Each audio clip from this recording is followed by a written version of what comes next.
Meeting of the Plan and Design Commission. I can't hit the gavel as hard on the plastic table. All right, welcome tonight to the special meeting of the Highland Park Plan and Design Commission. Please call the roll.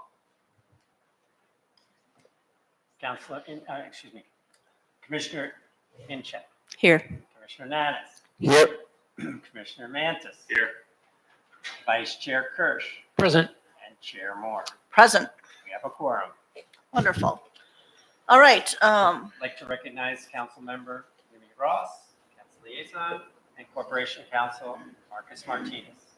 Wonderful. Thank you for being here. Okay, first item on our list is the meeting minutes from our last meeting, which was June 17th. I'll first I'll look for a motion and then we can discuss if there's anything that needs to be changed. Motion to approve the minutes. Okay, can I get a second? Seconded. Seconded by Commissioner Mantis. Any discussion on these meeting minutes? Anybody have any changes? All right, all in favor of approving these meeting minutes? Aye. Any nays? Abstain. We have an abstention because someone was not here last meeting. So the ayes have it, and those meeting minutes are approved. Okay. Our only scheduled business today is reopening the public hearing PUD-2025-00041 for a special use permit in the nature of preliminary and final plan development, rezoning to RM1 and R7, a plat of re-subdivision, design review and modifications from city code for a 240 residential unit townhome development at 1660 and 1700 Old Deerfield Road. So, Mr. Burhop, I assume you're Yes, ma'am. Thank you. going to present to us? Thank you. Yes, thank you.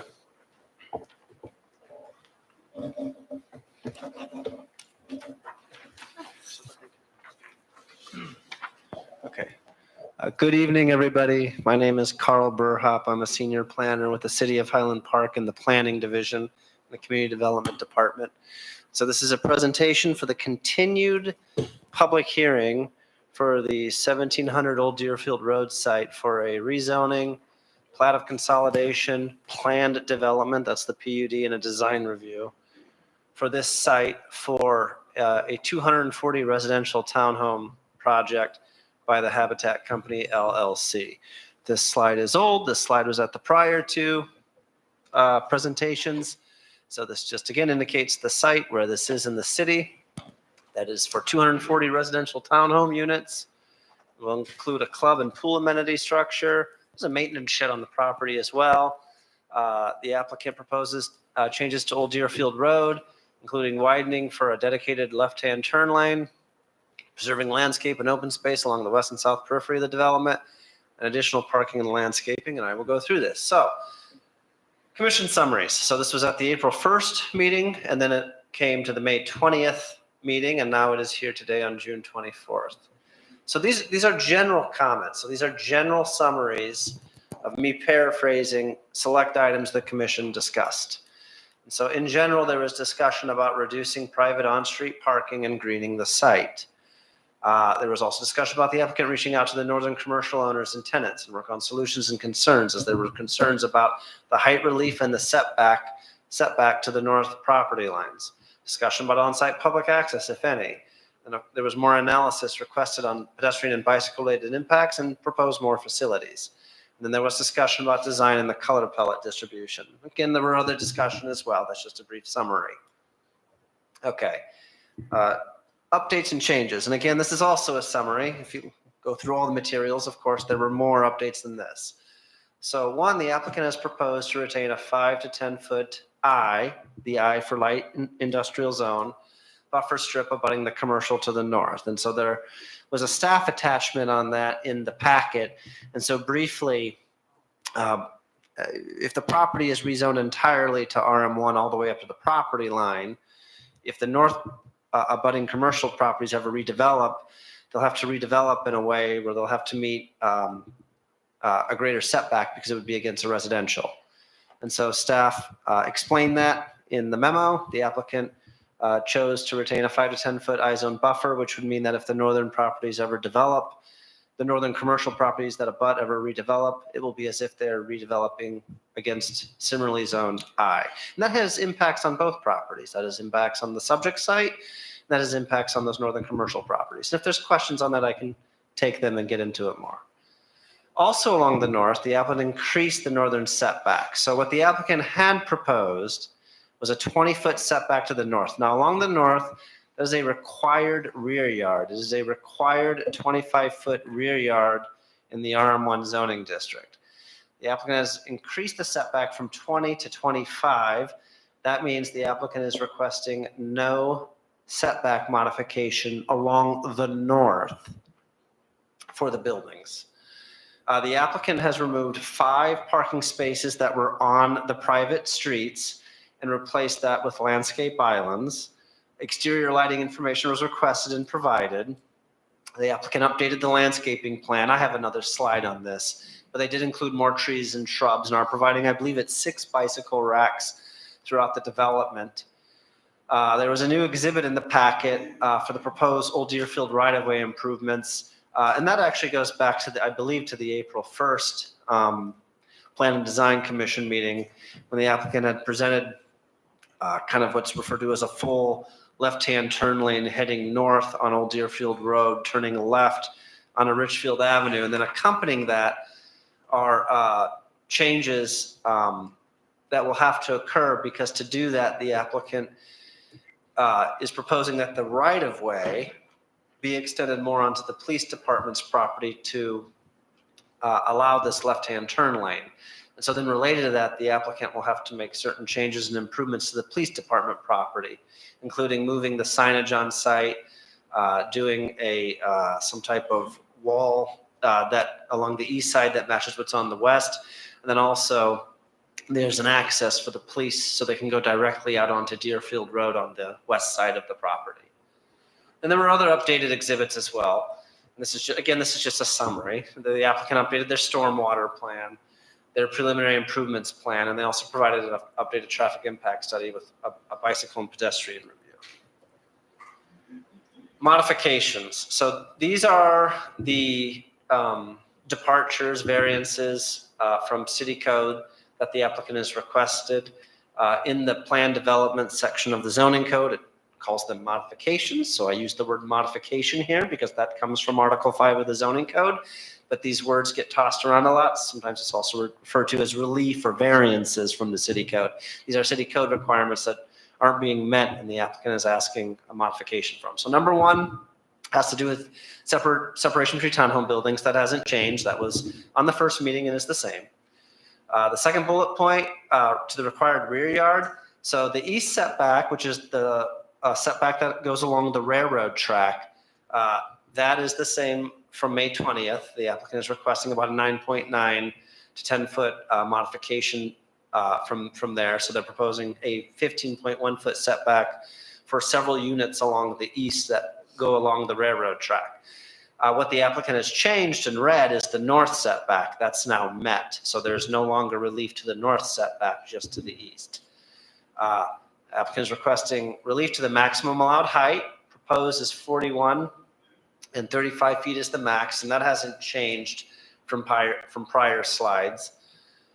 And of course, the commission may recall, and this was discussed at prior meetings, just how zoning grade and zoning height is considered. And that's already been discussed. But again, if there's questions there, I'm happy to go back to that. They're also asking for height relief to the clubhouse. That was reduced, but that was reduced to the last meeting. So that's not new for today. And then to allow no loading spaces when the requirement would be 2 for the whole development. And there's another slide on this. I have a second slide on modifications, but this is just a snip from the site plans. So along the east, it hasn't changed along the Union Pacific Railroad, but along the north, it's met now. It now meets the 25-foot setback. You will see that there are AC units encroaching within the required rear yard. That is actually an allowed encroachment within the required rear yard in a multifamily district. Yes, that's all I have to say for this slide. Height and grade, that's already been discussed. This slide is old. I think the slide was on both April 1st and May 20th. If there's questions, I can come back to it. And then this is modification to, actually, I should have put, forgive me, I should have put the plat of consolidation bullet point in red because I do have an update there.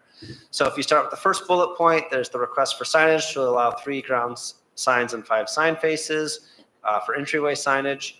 There's the Article 22 landscaping that hasn't changed.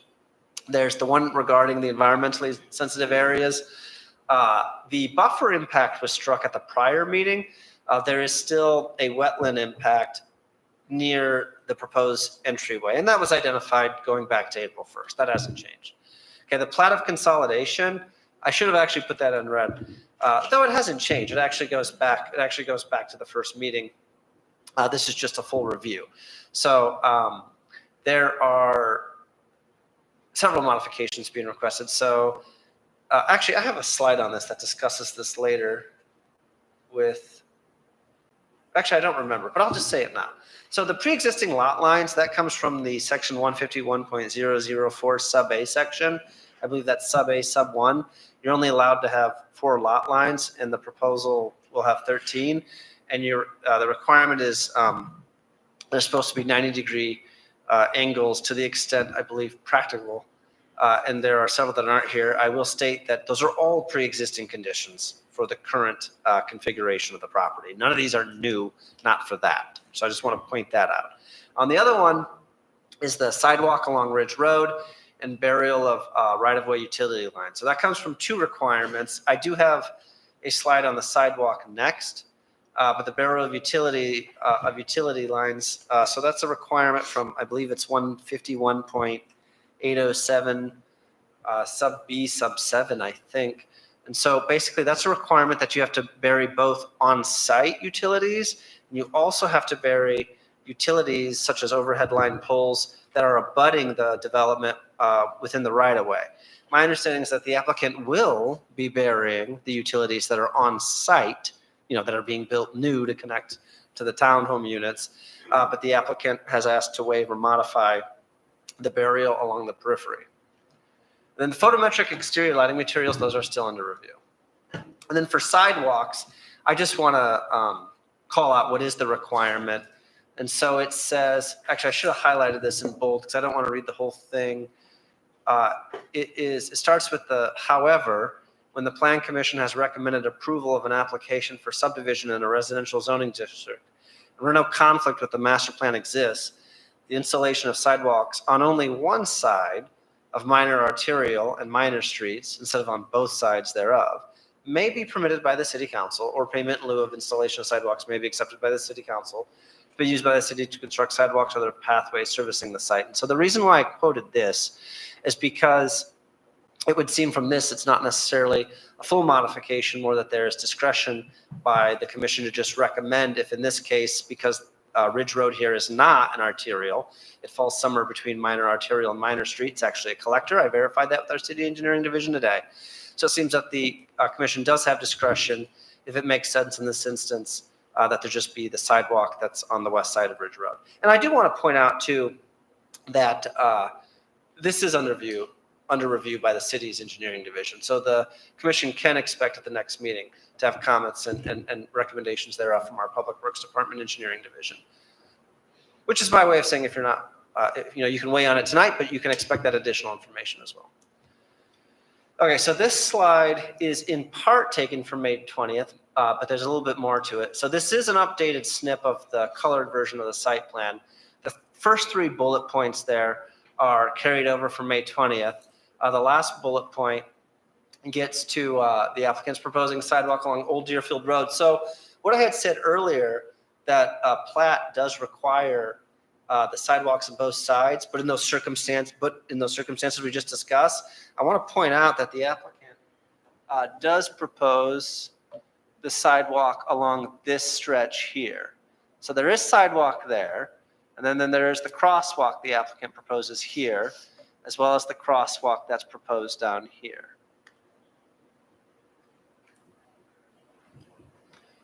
Public benefit. So because building height, and because the required rear yard relief to the east is requested, the applicant must propose and the project must provide a public benefit per section 150.515 subsection B. And so the applicant proposes several things. Now, you can refer to the applicant's narrative. In here, staff specifically selected those things that staff would consider public benefits.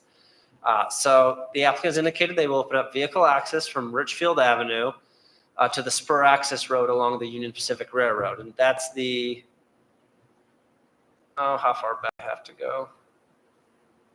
So to be clear, when I talk about the spur road, that's this right here. So this is part of the subject property. This is a separate access point that runs parallel to the railroad. And so when I say spur road or access road, I'm talking about that because this site has access here along that spur road and then of course right across from the police department.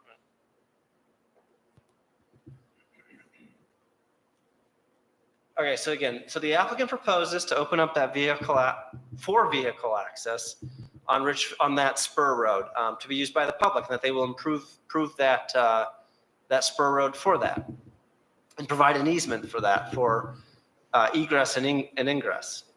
Okay, moving on. The second bullet point. So there's that existing parking lot that we've talked about at the northwest part of the property. The applicant is looking to expand that. And that's in red actually, but that's actually the same as it was on May 20th. That's the same as it was on May 20th. So they're proposing to expand. So there's an existing parking lot there. I believe it's approximately 28 spaces.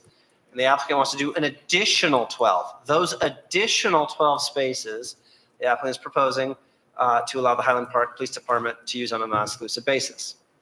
The applicant also proposes open space area along Ridge Road in the south property line varying in depths from 50 to 214 feet. And I have a slide on this as well for those existing trees and wetland areas.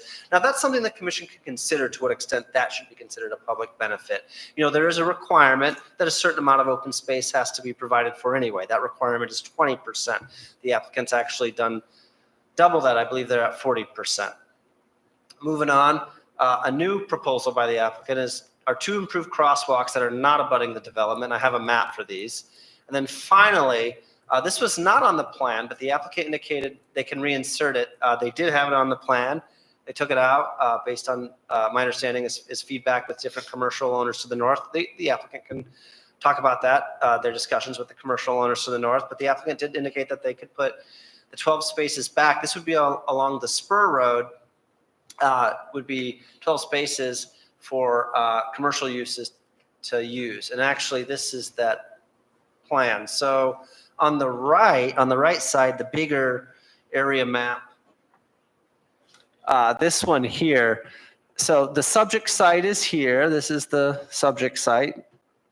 And then, so they propose a crosswalk here at Winthrop and Devonshire, and then a crosswalk here, that's Richfield and Cavell.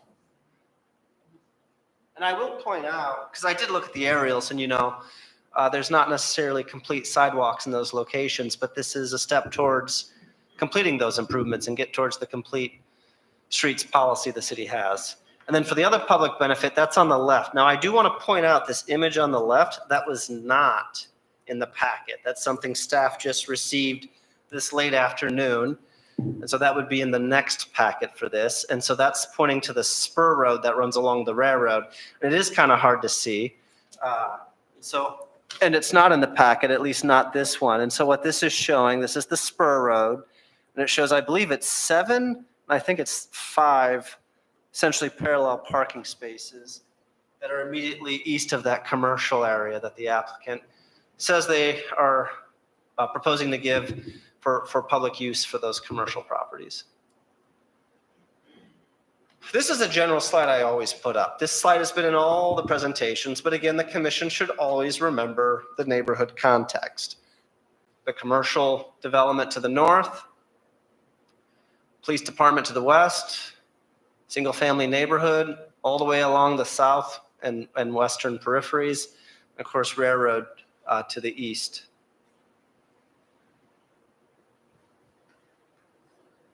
Wetland impact. This is an updated slide, but it is essentially the same or consistent with what was presented on May 20th. This gets to my next slide though, because there is talk and comments about, why is the development the way it is? Why is it going to where it's going? And of course, ultimately, it's the applicant's proposal and they can speak to that. But from a staff perspective, we do point out, and it's hard to see on here, but this of course is an exhibit in the packet that you can pull up and zoom in on. But essentially what this is identifying is if you look at the dashed red line and the dashed, well, one's the rectangles and one's the circles, but they're both dashed lines. That shows where you have these wetland buffers and these wetland tributary areas. And what that shows is that along this west and south side, those type of environmentally sensitive areas exist on this property. And what this is meant to show, so this is an exhibit showing heritage trees, which are the red dots. And again, if this is hard for anyone to see in the audience, again, this was another exhibit that was in the packet.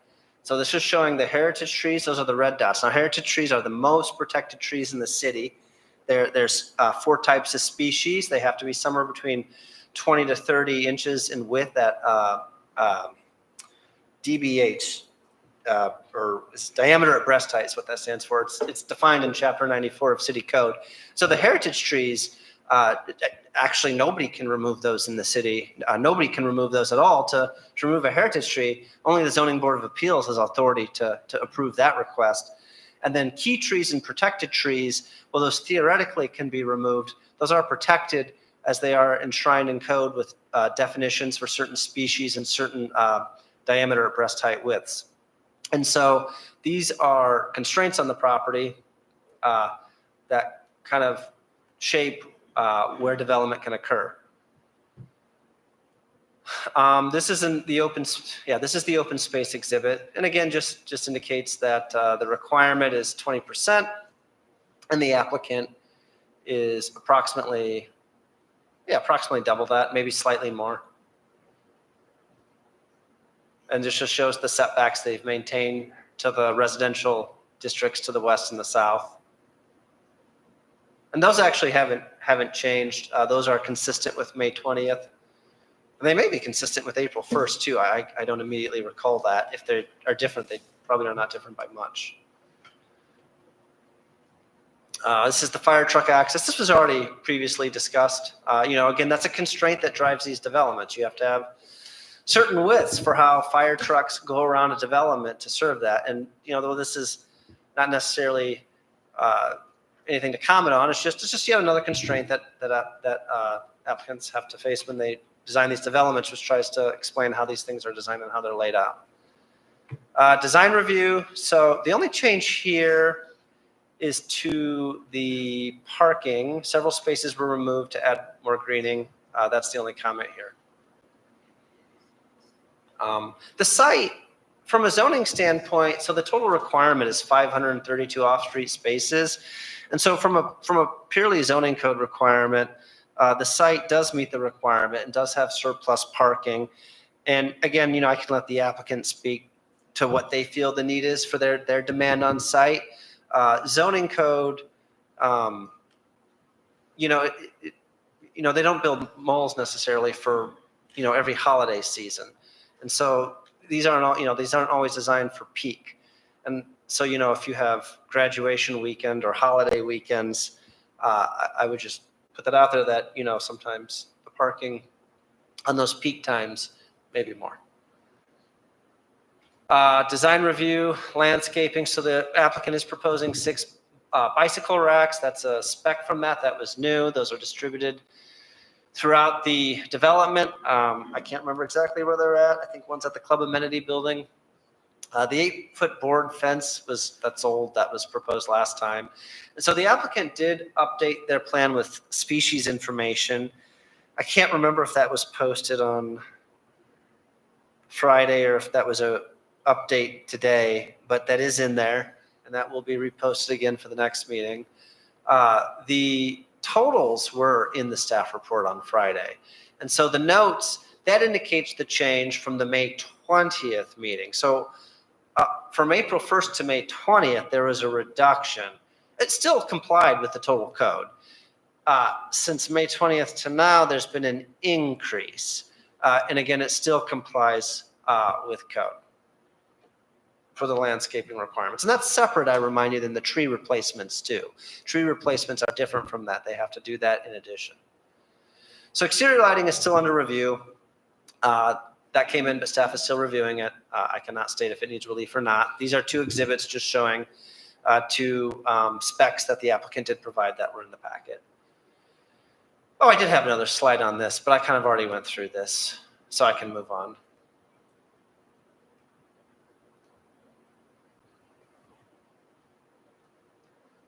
This is an old slide as well. The applicant is still working to get their final approval. They will go back to the Housing Commission for another meeting. They are providing 36 on-site affordable units. Other comments? So this new submittal packet was received by the city, and the city is reviewing, and the city will distribute to the engineering division as well as the third-party reviewer, Civil Tech. And so we will have that update available for the next meeting. Yes, so the commission should reopen the public hearing, hear presentation from staff, take testimony from the applicant, take public testimony, and when and if appropriate, direct staff to draft findings of fact to be presented at a future public hearing or continue the public hearing for additional information and consideration. And I mean, I have additional slides in here. There weren't major changes to the design or color palette. But if there's other questions or the commission has other questions, I do have other slides I can go to if that's the case. Thank you. Thank you. Does anyone from the commission have a question for staff? Commissioner Mantis. Thank you, Carl. I have a few questions. As you were kind of going through, I was looking at the public benefits, and I'm struggling with the public benefit being offered and whether or not it's commensurate with the relief being requested. So with that in mind, I'm thinking about really the one thing that I consider as being a true public benefit is the 12 parking spaces for the police department. To that end, remind me, are they losing any parking spaces on the public parking on the street on Old Deerfield Road with that redesign? I don't believe so. I'm going to write that question down to make sure that's appropriately addressed. What's that? Well, you can also ask the applicant that as well, but I don't believe so. And that goes back to the April 1st meeting. And so that was reviewed, but you can also put that question to the applicant, and I'll make sure we get a response to you for that as well. Perfect. And then along that kind of line of thinking, has the police department expressed whether or not there's actually a need for 12 parking spaces across the street on a non-exclusive basis? It's a need for parking. Met with the chief and the city manager. The police station needs parking. And I'm sorry, there's a need for parking. We met with the police chief and city manager to discuss this specific proposal. And yes, there is a need. Not the exact number 12, but that's what's being proposed. Sure. Yeah. I had another thought, but it slipped me. So that's all. Thank you. So I had a question about, last time we were here, there was a discussion about the ease of access to the alley behind the commercial properties on the south side of Richfield Avenue. Does making that north portion of the subject property remaining I-zoned, does that help them with that? Because there was a concern that maybe that alley back there was going to be too narrow or the fence was going to be too close to the alley, and making it difficult for them to do their business or a fire trucks to get down that alley in case of an emergency. Are you referring, Chair, to the, where's my mouse? Well, there was a good picture of it at the last meeting. But yeah, that area up Are there. you referring to this stretch? Yeah, right along where the red property line is. You're talking about there? Yes. And I thought that there was a concern mentioned at the last meeting that that might leave too narrow of an alleyway for the commercial district, or the commercial buildings. Does making that northern portion of the property an I district, does that help that situation? Or is it only helping if the commercial owner would like to expand their property or do something else that it allows them to maintain the same buffer as they had before? Well, right, I agree, Chair, with the latter half of what you said there. By the applicant proposing to keep a 5 to 10 foot industrial zoning district buffer along that north property line, correct. If those northern commercial properties ever redevelop, it'll be as if they're developing against I zoning. And so those bulk requirements are less restrictive than if they were developing flush against RM1. Right. So it doesn't have anything to do with the alley in particular. Okay, I Has just nothing to do recall with- There's an somebody. easement in that area as well, is my understanding, proportionate at least, but no, it doesn't Okay, I thought provide for an alley. I recollected had been brought to the last meeting that was a concern, and I wondered if that zoning change would alleviate that concern for them. Not to my understanding, no. Okay. It was brought up, but that notion that you said, but not this particular aspect of this development. The regulatory aspect of the zoning districts does not Okay, address. did you remember what you wanted to ask? I don't think so. Okay, Must you'll not wait. have been important. Okay, Thank you, though. anybody else? I have a question. Sure. So the zoning strip that would be located on the northern part of the site, if the properties directly to the north of this development were to redevelop, is there a chance that the new uses for the sites directly to the north could be more industrial in nature and not appropriate to be located next to a bunch of townhomes? Well, it depends on what's proposed, obviously. There's uses in the I zoning district that are permitted. There's uses that are conditional as well. So if they redeveloped, I mean, we were speaking hypothetically about redevelopment, obviously, so I just want to put that on the record. This is a hypothetical response, but it would likely trigger some type of special use permit or plan development. But again, that depends on what's proposed. So in the hypothetical, if that was to happen and the I strip is at the northern end of the property, they wouldn't need to buffer those uses from the RM, the residential zoning that would be in this development, the residential uses. They would, because of the I zoning at the northern end? Well, what I can tell you matter of fact are the setbacks. That I can tell you matter of fact. So if it was RM1 against I, and they wanted, those northern commercial properties wanted to redevelop, instead of having a 0 foot setback, it'd be a 25 foot requirement. That I can tell you. I looked at that and analyzed that. Instead, by making it an I buffer, it would be a 0. That's the setback requirement, 0. Beyond that, it just depends on what the proposal is. I mean, you are right. It is an I zoning district that would presumably be up against a multifamily land use, though it would be, immediately abutting that I zoning buffer district, but it's against a multifamily land use. You are correct about that. And there's no caveat as to what uses would be able to be in that directly adjacent currently commercial area. So it could be a more offensive industrial use potentially that could be located in that spot that wouldn't be buffered because there would be that I zoning strip there. Well, for setbacks, that's correct. Yeah, okay. Well, but I think that would go back to our land use table.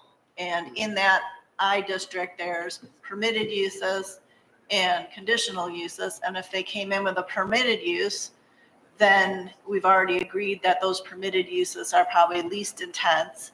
And a permitted use would be allowed to go in there. If somebody came in and wanted to redevelop into a more conditional use, then we come back and have a meeting and discuss whether or not we think it's appropriate to be in that location. And if if it's felt it's not appropriate, either it doesn't get it or it has to put in like extra buffering.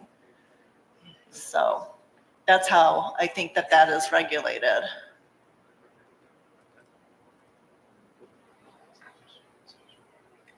I guess I just find it odd that the subject property is like offsetting what those northern properties could potentially do with their zoning district. I find that a little strange.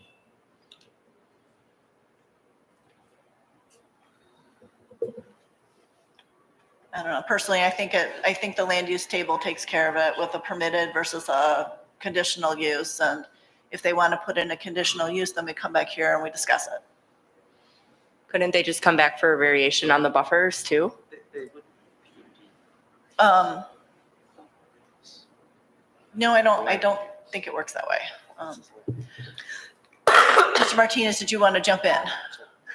I guess I'd like to know what is meant by variation on the buffers.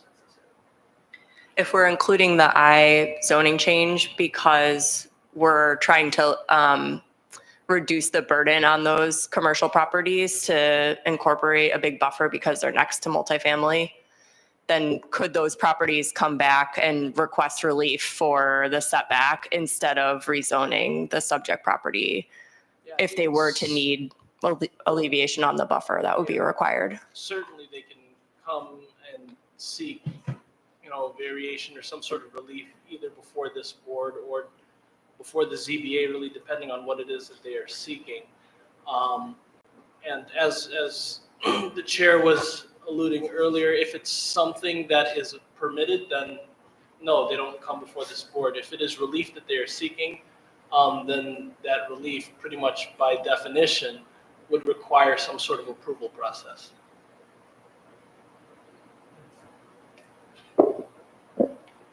So depending on whether or not the I strip is there or not, the northern properties would have different requirements in terms of their setbacks. So that's something for the commission to consider. The applicant has merely proposed the solution that reduces the burden on the northern properties for redevelopment, okay? They're all going to be able to be there as they are as pre-existing non-conforming. So just to be clear, there's nothing that they'll have to do. It's upon redevelopment or expansion or change that there are things that are triggered, or just redevelopment completely, knocking down and building new.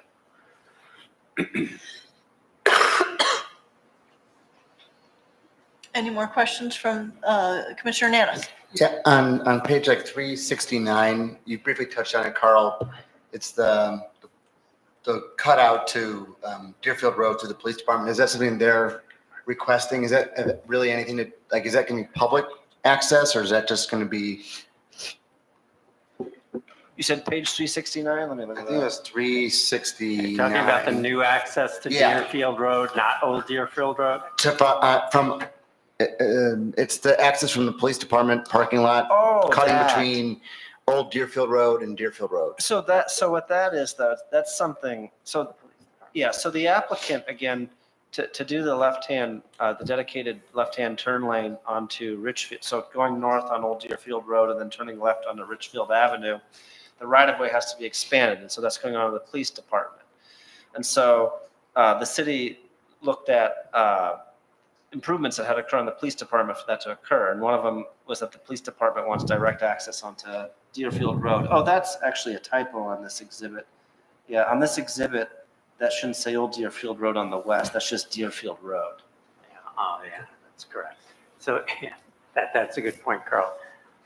So that's Deerfield Road. The police chief and the police department wanted to have that, and that would be police entry exit only. It's Right. not general. It's not a cut through type of a situation. So they wanted to have access on that. It'll be crosshatched. And that's something that was requested as part of expanding the right of way to include a portion of that front yard along Old Deerfield Road, just so that you can have that left-hand turn lane. Yep. There's a wall that was requested, a decorative wall that matches the walls on the other side of the building. And then also that improvement to allow access from the parking lot out onto Deerfield Road, not Old Deerfield. But that work that's independent of all this that we're doing. It's more of just illustrating what the police department wants at some point or another. Well, it will be part of this development approval, and it will be, a condition and brought in. They're going to have to make those improvements. It's not the city that would do that. They're going to So have they're going to. to be paying for the improvements to Correct. the parking lot on the Correct. Deerfield Road. Correct, as well as the improvements of the decorative wall along the old Deerfield Road area and redesign of the sidewalk and the plaza area that does, allow access to the police department proper. Got it. So that'd be part of the public benefit, I'm assuming? Okay, yeah. And so this part also would be part of the public benefit? No. No? That's an impact, the city considers that an impact related, it's an impact mitigation. So there's some land that's going to be used in one portion of the police department parcel, and this along with the other aspects that I just mentioned, that decorative wall and the redesign of that Got it. plaza and entryway there. Yeah. Thank you. Excuse me a minute. There's a little too much side-to-side chatter right now, so it's really hard for us to hear everything that's going on, and you'll all have a chance to express yourselves in a few minutes. You all speak directly to the mic. Okay, I remembered that. all right. Do we finish that discussion? Are we good Unless you have there? any other questions? Okay, yes. So Commissioner Mantis has a question. Yes, thank you for bringing this up, because it jogged my memory. There was a public comment again this week about write-in, write-out. It's a question that I brought up last meeting. And I don't know that I got a great answer about why it would be prohibitive to do write-in, write-out from at least the main entrance. Since Civil Tech is going to be reviewing the traffic study, can we ask them to contemplate that impact as well? Yes. Thank you. Glad you remembered. That's a good question. Okay. Are there any more questions of the commission for the staff? All right. Would the applicant like to come up and present anything? Yes, thank you. Good evening. My name is Katie Jenke-Dale from the law firm of DLA Piper. And here again for the third night to respond to some of the feedback we received the last couple of meetings. Very shortly here, I will have our team come up. Staff did, as always, a really great job summarizing the changes that we've made, including to the site plan, setback relief, to the buffer. We also have our fiscal impact study consultant here. I know that was a request from last week. One thing I just wanted to clarify that I think was a modification to our modifications on the signage that I wanted to correct is we actually are asking for 5 ground signs with 9 faces. That's to provide 3 signs identifying the development along the various access points, but then also to account for 2 to 4 signs on that shared parking lot to make it very clear what spaces are open to the police or the public and what are restricted for that easement holder. So just wanted to clarify that before we dove into those changes. And with that, I will turn the presentation over to Terry, who will go through in more detail the materials that Carl just went through. Be able to.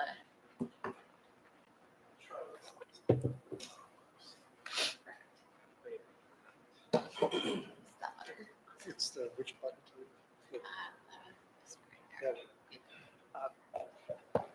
Thank you very much. Again, my name is Terry Smith. I'm a land planner, landscape architect with BSB Design. And thanks to Carl for a very thoroughly talking about and discussing a lot of the changes that we made. So I'm going to try not to be too repetitive here. So in this site plan materially, it's the same site plan, 240 units with 2 town-owned building types, the front access garages and rear access garages buildings. I think probably the biggest change we made had to do with going from a 20-foot setback along the north end of the property, asking for a variance. And since the last meeting, we've gone back, we've consolidated the site plan to eliminate the request for that setback variance so that we now have 25-foot setback along the north property line. We are still maintaining our request for a 15-foot setback along the east property line of the railroad tracks. Reason being for that request is simple. One, we're trying to consolidate and compact and compress the development to keep and maintain that wooded preserve area along the west side of the property. And the other reason being is that we took a few feet here and there and added additional landscape area in front of those buildings, particularly those buildings that are situated along the railroad tracks. Parking is pretty consistent. I think we've lost 5 spaces with the incorporation of tree islands, but as we just talked about, we are going to be adding some spaces along the access drive. That those spaces along the west edge of that access spur drive aren't shown here, but will be included in future submittals. There was a lot of discussion last time about the noise from the trains, and we went and did some research and discovered that there's only on the average 10 trains a day that run along the railroad that railroad line. So that's not too bad in terms of train traffic. There was also some questions about, with the proximity of the homes along the railroad tracks, what are we doing as far as sound mitigation? So we did some research and found out that the code, the International Residential Code, does not necessarily require sound mitigation from the building exterior to the outside, only between individual units. However, that said, what we're going to be doing is, as we get further along into the process, we are going to be utilizing a sound mitigation consultant. And some of the initial thoughts that we've had relative to sound mitigation, including using what they call RC channel between the exterior studs and the outside wall. This will provide a little vibration and sound buffer from the outside. We're also going to be using some higher rated windows and doors to add some additional sound mitigation. So long story short, we are going to be looking more and more into this as we get a little further along into the process. In these larger scale plans, I'd like to go through just some in more detail. Again, the plan didn't really change too much, but there are some parts of the plan we did spend a lot of time on. And in particular, we worked very hard at coming up with a better design of that northwest parking lot that's shared by both the industrial tenant to the user to the north and the city. I don't know if you can see on this slide, but essentially what we've done here is create a one-way parking lot with angled parking, so that you come into the industrial tenant parking users will enter this lot from the north. There'll be a one-way from Richfield going south, one way going west. They can exit through the city portion of the lot, the 12 spaces. There'll be 28 spaces for the industrial user, 12 spaces for the city. So those users can exit through the parking lot.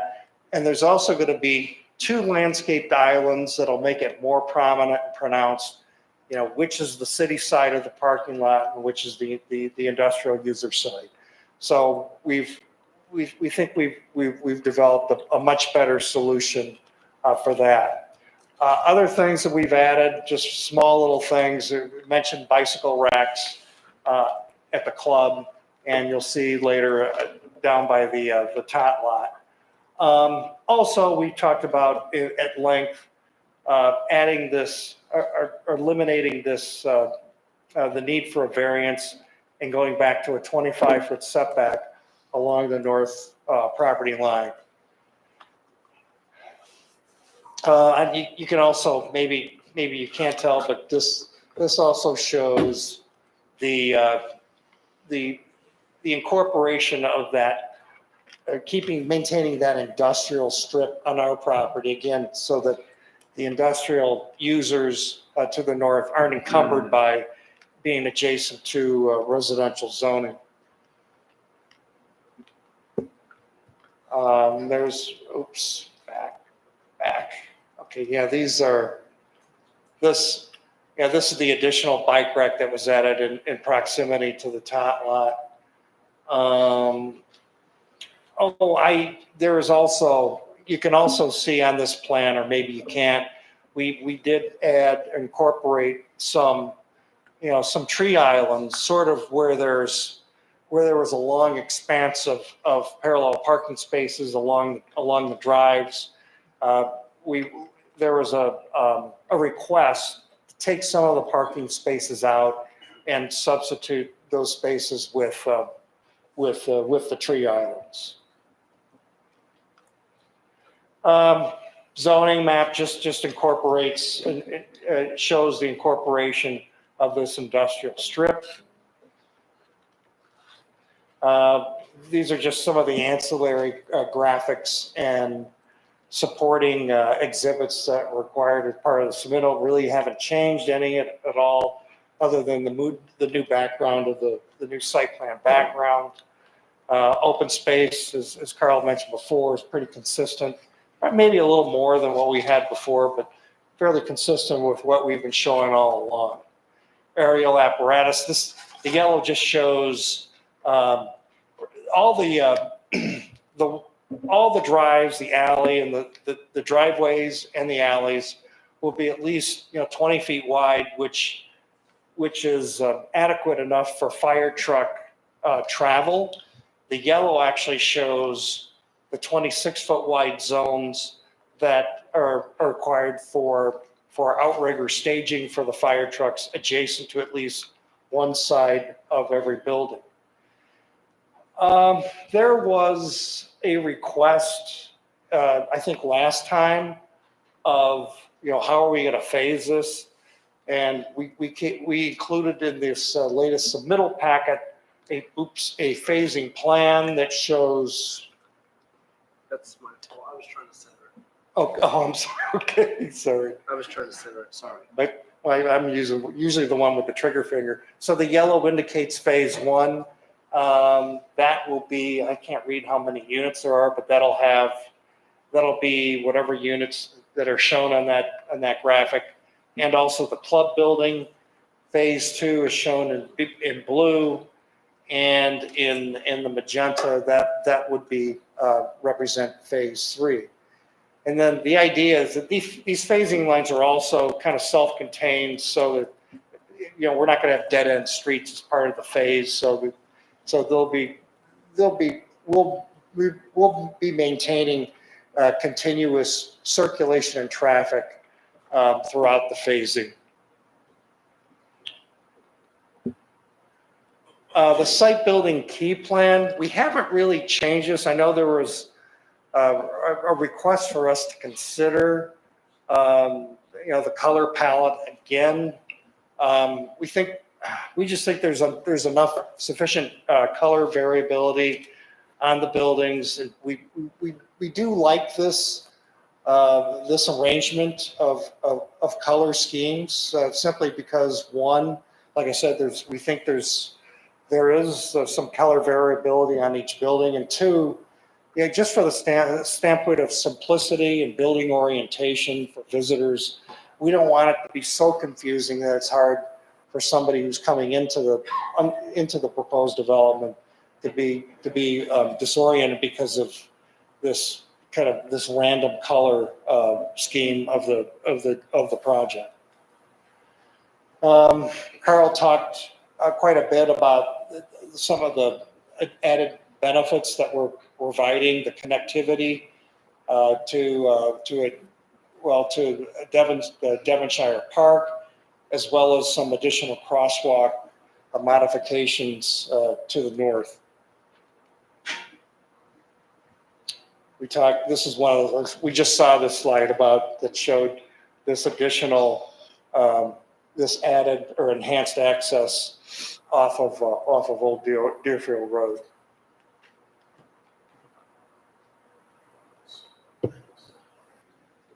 So I'll let Mike go through the rest of it. This one advances.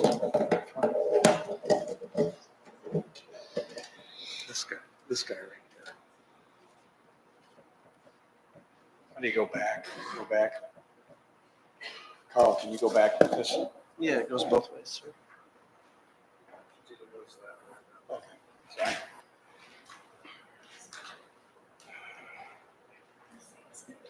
Good evening. Once again, my name's Michael Worthman, principal at the firm of Kennick Lindgren O'Hara Buna, or KLOA. We are performing the traffic services for the proposed development. Just to go back a couple slides, Terry took some of my thunder. As you heard from Carl, as part of our benefit package, we're looking at providing some additional pedestrian crossings to get to the neighborhood parks a little easier. These include the intersection of Richfield with Carvel, looking at putting a pedestrian crossing on the east leg of the intersection to serve Mooney Park. On the top right, that is looking at putting a pedestrian crossing on Devonshire Avenue at its intersection with Winthrop Road to serve Devonshire Park. Both of these crosswalks were highlighted in the Move HP as recommendations that should be implemented as part of that plan. So to address your complete streets policy and to address some of the recommendations in the HP policy, or excuse me, Move HP, we are proposing to provide those pedestrian crossings. In addition, as we talked last time, a pedestrian crossing will be provided on Ridge Road, just south of Devonshire Court, to serve the Devonshire Park. The next slide, this shows the police station access drive. This will be a full movement access drive that will be for police personnel only. It will provide one inbound lane, one outbound lane. And as I said, will be for police personnel. Old Deerfield Road is under the jurisdiction of the Lake County Department of Transportation, the Division of Transportation. So we will have to work with the city and the county to get this approved. As part of this improvement, there's a median on Old Deerfield Road, which we'll have to cut into that median to be able to provide the left turns in and the left turns out. Deerfield Road, did I say Old Deerfield? Excuse me, it's Deerfield Road. Yeah, on this exhibit, the street on the west is Deerfield Road, and the street on the east is Old Deerfield Road. Exactly. I apologize for that. The access drive will be on Old Deerfield Road. It will be at the south end of the police station parking lot. And this is another, well, we thought it was a public benefit, but we can discuss that later. But, and then lastly, we talked about this several times. As part of the development, a number of improvements are proposed on Old Deerfield Road along the site frontage between Richfield Avenue and Ridge Road. It includes widening Old Deerfield Road to provide separate left turn lanes, both northbound on Old Deerfield Road and southbound on Old Deerfield Road at Richfield Avenue. In addition, it includes increasing the radius on the southwest corner of the intersection of Richfield Avenue and Old Deerfield Road. As we all know, we get a lot of bus traffic there. So we're providing a bigger radius so that bus can make the turn and not have to encroach in the opposite lane. There was an excellent question earlier. With this plan, there will be no loss in parking along the police station side. So we're maintaining that angled parking as it is now. We're just kind of moving it a little further west. In addition, we're providing a sidewalk along our frontage all the way along between Richfield and Ridge. We're providing a pedestrian crosswalk on the south leg of Old Deerfield Road at Richfield Avenue, as well as a crosswalk along our access drive. In addition, this is new, we're proposing to add sharrows and appropriate bike signage along that section of Old Deerfield Road, similar to what you see on Ridge Road now. So we'll provide the sharrows, the pavement markings, as well as any signage that the city feels is appropriate. I just want to end with, we've been working with the city on this for a long time, and we're all in agreement that this is the most appropriate way to move forward on Old Deerfield Road. These improvements will provide some significant benefits to the total transportation system, multimodal improvements, vehicle, bicycle, and pedestrian, and really minimize our impact on this section of Old Deerfield Road. I appreciate the time, and I will be here for any questions that you have. Thank you. Thank you.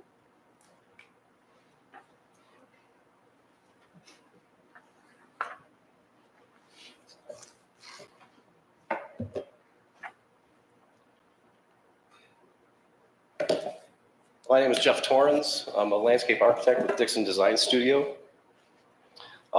Based on the exhibit prepared by CLOA for the turn lane and required roadway improvements, we prepared a concept plan for the police station. This concept plan is a starting point for discussion with the city. Nothing is set in stone here yet. This is what we are proposing.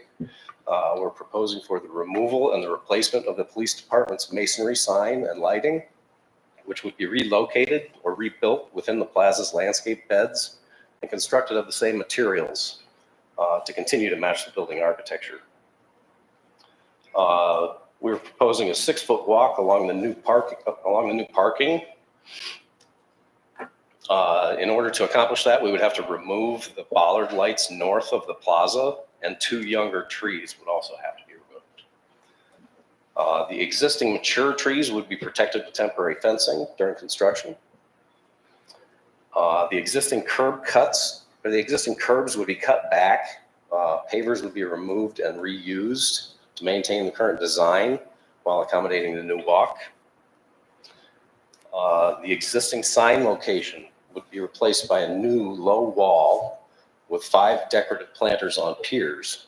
That would start at the corner of the building where the old sign is being removed, and it would continue north parallel to the new walk and along the parking. All heights, widths, and materials, stone, brick, precast stone caps, coping, lighting, and planters will be designed to match the existing. All the plantings will be evaluated and supplemented or replaced as needed.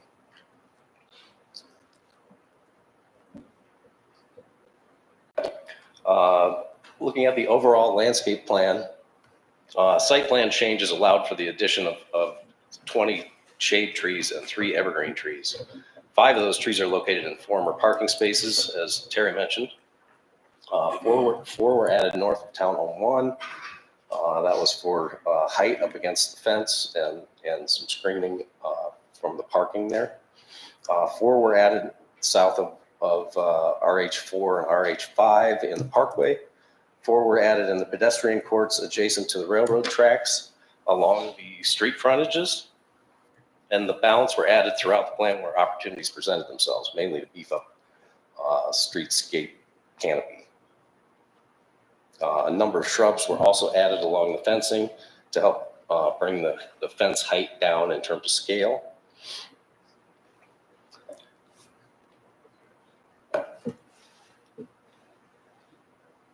This is the location of our proposed signs. Nothing has changed here from before.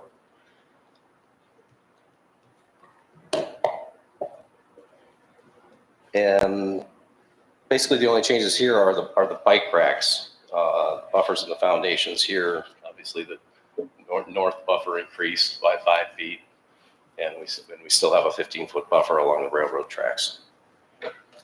Bike racks have been added at the club and near the maintenance building to give cyclists an opportunity to park their bikes near the play lot. And with that, I'll turn it over to Tom.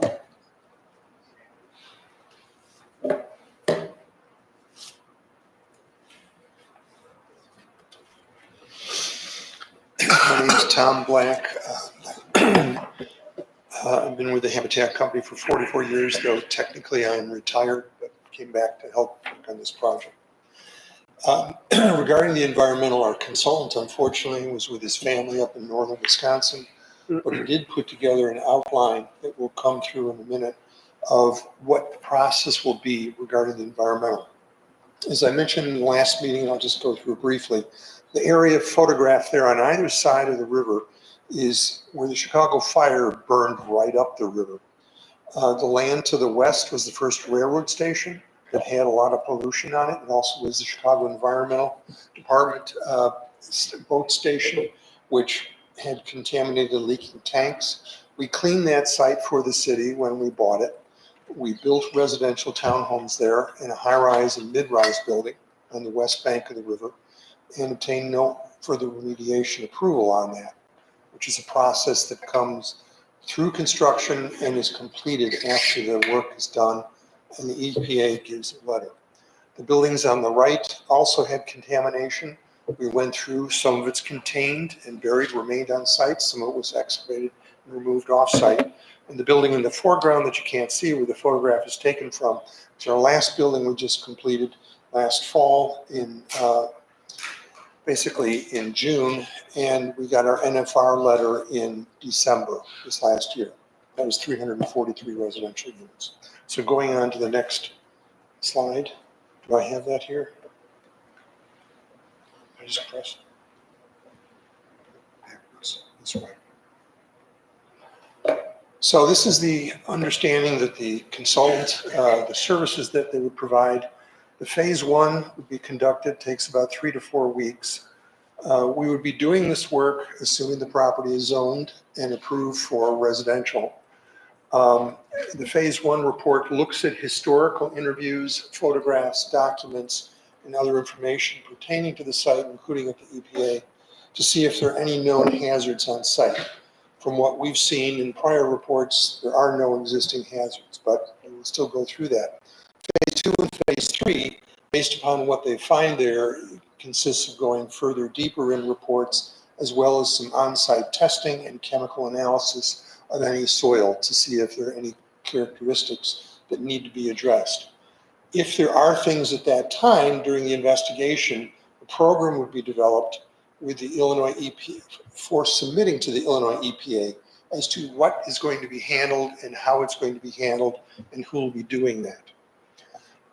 The risk-based cleanup standards, the TACO standards, called tiered approach to correction action objectives, tier 1, tier 2, and tier 3.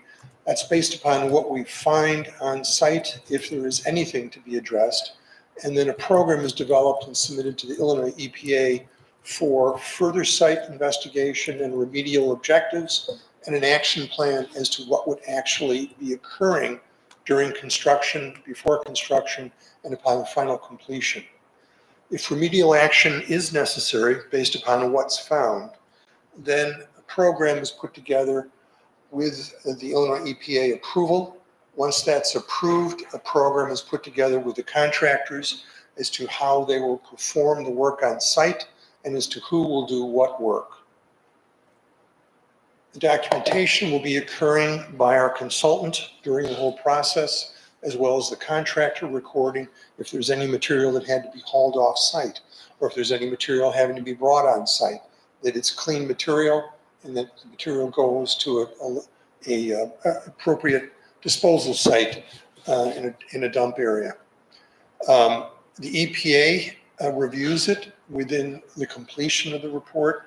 Once all the work is done, all the documentation from the contractors, it's submitted to the EPA. They have 90 days to be able to redo that, review it, request any additional information. And if they find it satisfactory, they will send a letter, which is an issuance of a no further remediation report, which we then sign. It is then recorded with the county. It is information that can be disseminated to the neighbors around the site. And it would also be used in our case with our lender, which would want to have that. Post-remediation controls, if there were to be anything needed, though we don't know of anything, it would be required. But just as the OMO process, if there were something, then there could be a process put in place where it's monitored in future years.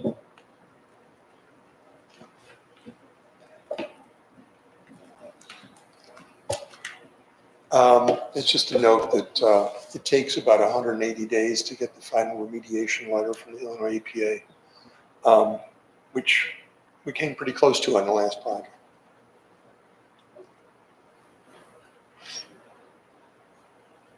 So the impact study.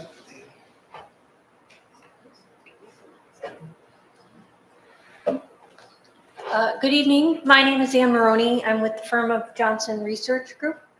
Our analysis was presented at the May meeting, and I understand at or after that meeting, some issues were raised by School District 109. They provided to us some comments, including a summary page indicating that the multipliers or the demographics indicate a higher amount of school children will be estimated. So instead of the multipliers that we use, which are provided by in the municipal code, we revised our analysis for school districts 109 and 112 to show the fiscal impact of the 82 children that were identified in the school district. So based on the summary page that they provided to us, we were able to discern, or we have discerned, that 68 children would be at School District 109, and 14 would be at School District 112.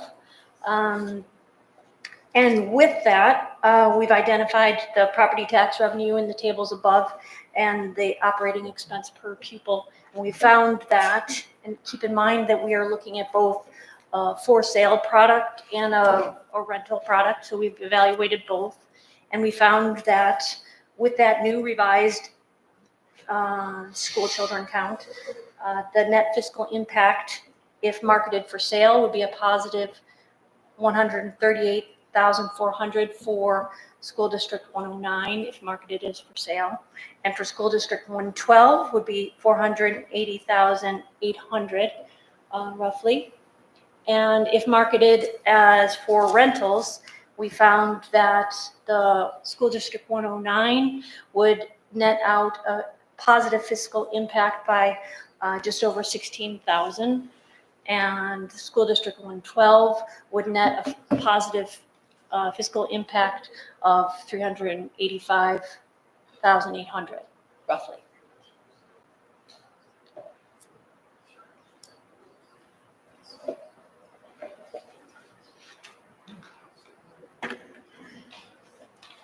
Stan. So I'll just wrap up with, and I think that we've talked about this quite a bit with the public and community benefits that are being proposed. One of the new ones that came in just today was we were able to work with one of the neighboring property owners on the north and come up with a plan to provide these additional 12 parking spaces along the the eastern spur to address comments we heard from those neighbors that parking was in demand in this area. We also have updated, I don't know, Carl, if you're able to scroll down on this one, this slide to list the public benefits at the top and what we're calling community benefits at the bottom. I think all of these have been covered in the presentation, but the new ones are, we have the benefit of engaging with the park district as well as the police department during the last month or so since we were last here. And they were able to help us brainstorm these off-site right-of-way improvements with the crosswalks and intersection improvements, as well as kind of work through those changes to their property that they were looking for, some as a result of the increased right-of-way, but also for that access, that new access point. It was just a request that we were willing to agree to. All of these we would contemplate would be memorialized in a future redevelopment agreement that Habitat would enter into as part of this approval process. With that, we'll turn it over for any questions, but I appreciate your continued time and consideration. Questions from the commission for the applicant? Yes. Go ahead. Can somebody please describe the wetland conservation easement and what it exactly means and what it protects and doesn't protect?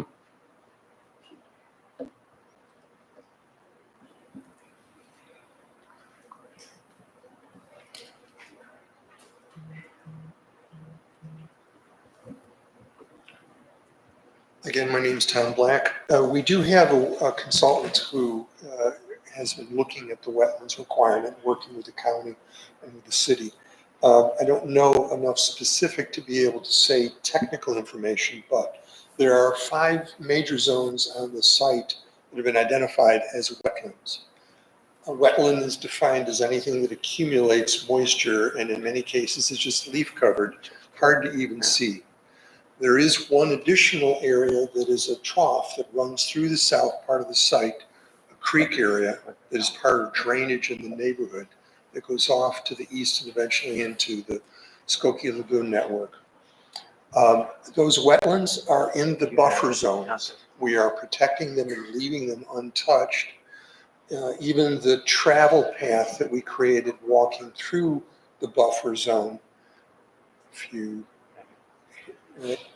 I guess that does have it, but it goes around the wetlands so that nothing actually is penetrating into it.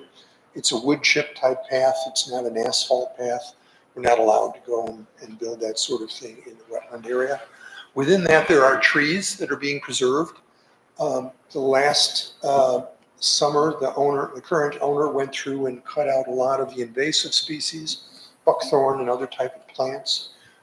There is a replanting schedule that they have as part of this coming year and next year to reestablish some native growth in those areas. And we are putting additional plantings around the buffer zone, mostly along the ridge and up at the northern end. The only wet zone area that we're impacting is number 1, which that arrow goes from the wetland impact note up to the corner. That was because we needed to build our roadway further south, and it goes through part of that wetland. If you've ever gone by the intersection, there's a big old tree that got hit by lightning and just blew apart. It's sitting there on the ground. That's in wetland zone 1. Is there something magical about this buffer zone that it needs to be zoned R7 rather than RM1 and be the same buffer zone? The zoning, it's irrelevant to this discussion. The It's wetlands are relevant to separate and me. apart. No, Mr. what I'm saying is it doesn't have any bearing on whether it's a wetland or not and how that's regulated or protected. Well, I'm asking, how is this wetland being protected then? Not by the zoning R7 district. By what? It's not by the zoning A designation, it would be development a conservation agreement, a development agreement? What guarantees that this land will remain undeveloped? And that's again why I ask about the R7 zoning.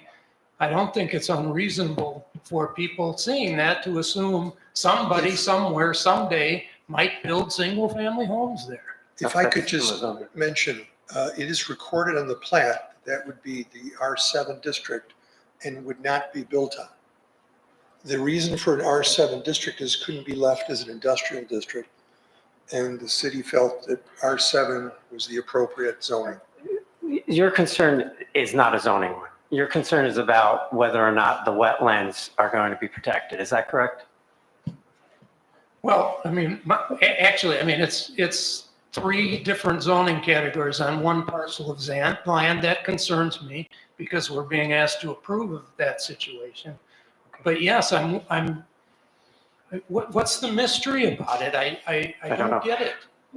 Can't you I'm just not say sure the what you're land is never going to be developed and write it into an agreement? Is that No, difficult? that's a It's on the different plan survey. question. You're asking for a covenant of some type to prevent development in the area that is zoned R7. That's not what zoning does. Zoning is about land use rights. There's no zoning district in our community that prevents any development from happening within it. So that's why it's not zoning in that particular situation. There are protections for wetlands by other laws, but that's not a zoning protection. If there's a buffer area that the commission feels that is important to be maintained for this development, that can be identified here, and the mechanism by which that is operationalized, I defer to Corp Counsel for the options on that. Might I also comment on this, please? Please. So actually, going back to the staff report on April 1st, I believe staff also asked for the wetland conservation restriction and easement language. And in this packet, in attachment 7, which is the applicant's plat of consolidation, on the 4th page of that exhibit, there is the language, and this is in the packet, for the wetland conservation restriction and easement provisions.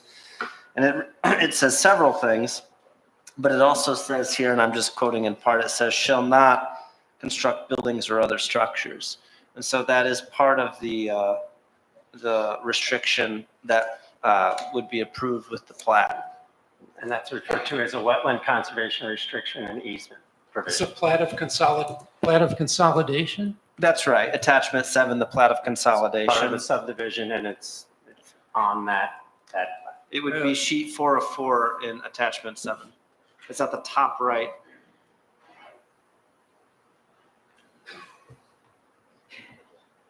Oh, okay. Maybe it does say it in those words somewhere, but I will have to go home and get my magnifying glass because I can't. Okay, I can see it. We can pull it up on the screen. Thank you, Madam Chair. Of course. Any more questions for the applicant? Commissioner Nanis. Yeah, I just wanted to get like clarification on the wetland tree preserve area that we sort of discussed before.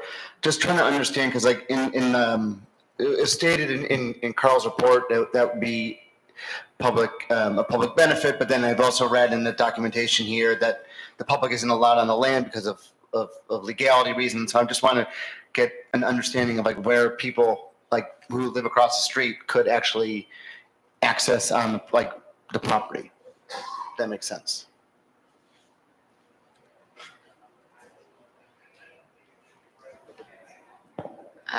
So the intent still remains that the on-site open space and walking trail that's wood chipped would still be for the residents of this development, not public.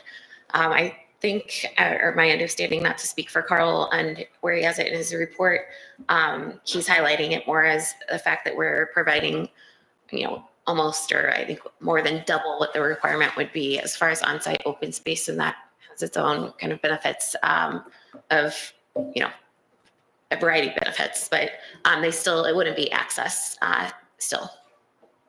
Got it. So it wouldn't really be a public benefit to the public, but it would be in that sense. Thank you. So I would have the question while we're talking about sidewalks. You're providing a sidewalk along Old Deerfield Road or Ridge?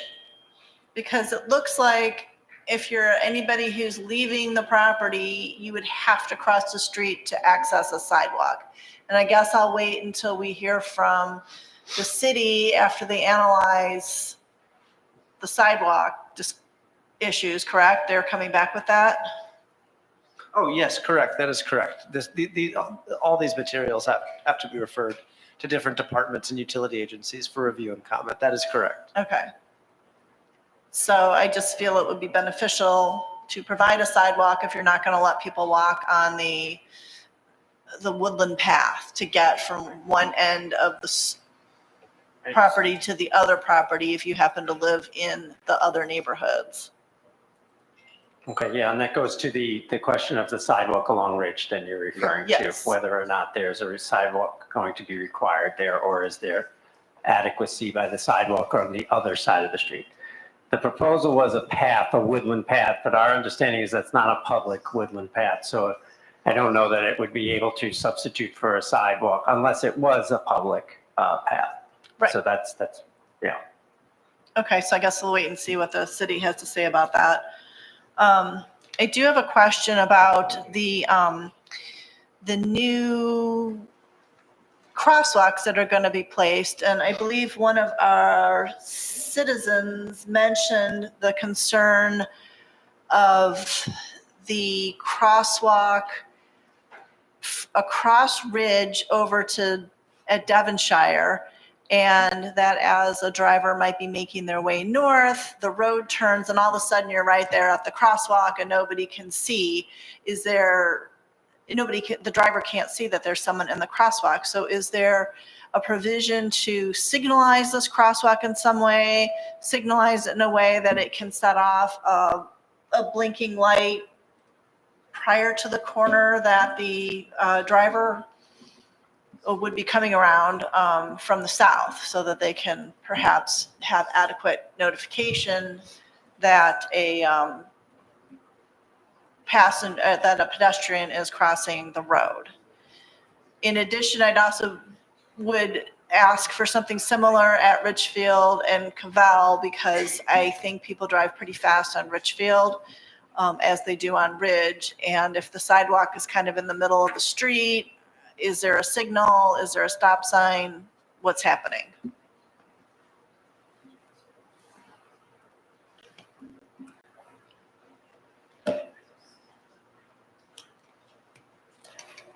I took notes on that. Chair, just to be clear, I took notes on that and I'll follow up with our engineering Okay. division and civil tech as well on those. Thanks. And then I think we have the applicant is going to speak as well.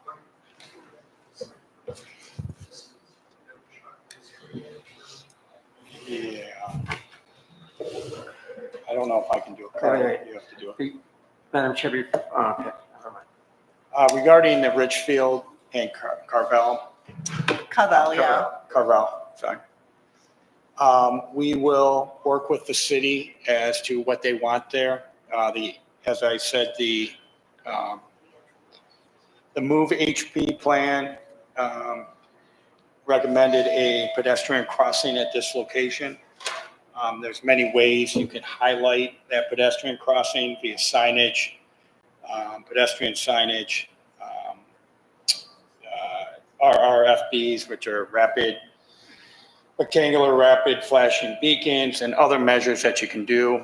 At this point, we're just showing you that we are willing to install that pedestrian crossing, and we'll work with staff as to what else needs to be at that location. As it pertains to the Devonshire, that will be at an intersection, and maybe trying to find a good, it's a ways from any corner is what we're trying to get at. Maybe this is a good one. You can see that it's in the middle of that site plan. Thank you, Carl. So, but show the whole site plan, please. okay, sorry. Yeah, you can see it right down there in the lower. Yeah, you can highlight where it is. So this is Yeah. the intersection of Right. Devonshire. So you have great sight lines when you come off of Old Deerfield Road, and you have good sight lines to the south too. But once again, we will work with the city staff if anything additional needs to be provided there. Okay, thank you. Thank you. Any more? Commissioner Mantis has a question. Carl, are you able to go back to the applicant's list of public and community benefits, please? Yes, sir. We have questions there too.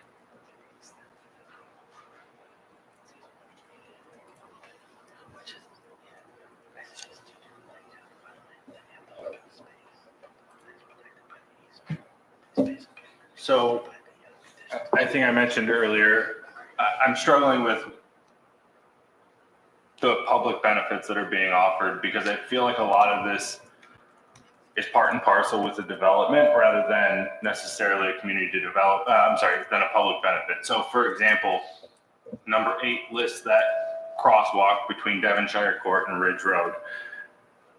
That crosswalk goes to a walking path that presumably would only be accessible to the residents of the development. So that, to me, doesn't feel like it's a true public benefit as much as it is something that is an amenity for the residents of this development. So my feeling is, okay, the 12 parking spaces for the police department rises to the occasion. Perhaps the crosswalks that were added today,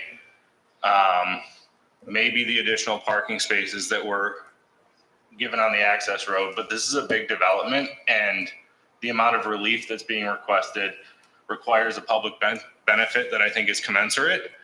And so this doesn't feel like it's actually commensurate if I actually look at this. I'll point out the open space conservation too, right? Like I find it very difficult probably to develop within that wetlands area. So you're going to have to need to leave that open anyway. And I just feel like I would really appreciate if you guys sharpened your pencils a little bit here and really increase what the public benefits are with this proposal. Especially if the public can't get to the open space. Correct. And I'll join in. I feel like there are already sharrows on Old Deerfield Road, so adding them is really just replacing them after you guys redo the road. So I'm not sure how much of a public benefit that is when it was already there. They're not there? Okay. And then I know down at the bottom, we've got 125 temporary construction jobs and 4 to 5 permanent jobs at the property as being public benefits. Is there community or is there any guarantee that those jobs will be for Highland Parkers, or is just the benefit that they are jobs in the community and presumably those people doing the jobs will spend some money in our community?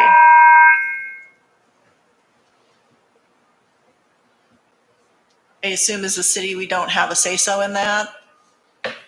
Yeah, I don't think we get into the hiring aspects in terms of who's hired, who's not. The question, I guess, remains considering that, is it a public benefit? So it's something you have to consider. I believe the applicant saying it's just community benefit. The top 10, through you, Madam Chair, to the applicant, I think are the public benefits that they're proposing. And the bottom are other benefits to the community. Jobs, other types of real estate, taxes, those types of things are generally not viewed as public benefits. They're other things that are beneficial, and that's why they listed them. Okay, thank you. Madam Chair, just one other thing, the easement matter, we do have the language with regard to the wetlands easement, if you could pull that up, Carl. Yes, sorry, one moment here.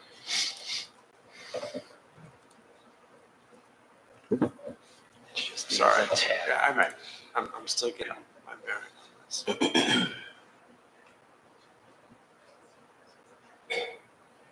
So for the wetland conservation areas, and I believe those were delineated in red in the previous slide, but through you, Madam Chair, to the applicant about which areas are specifically.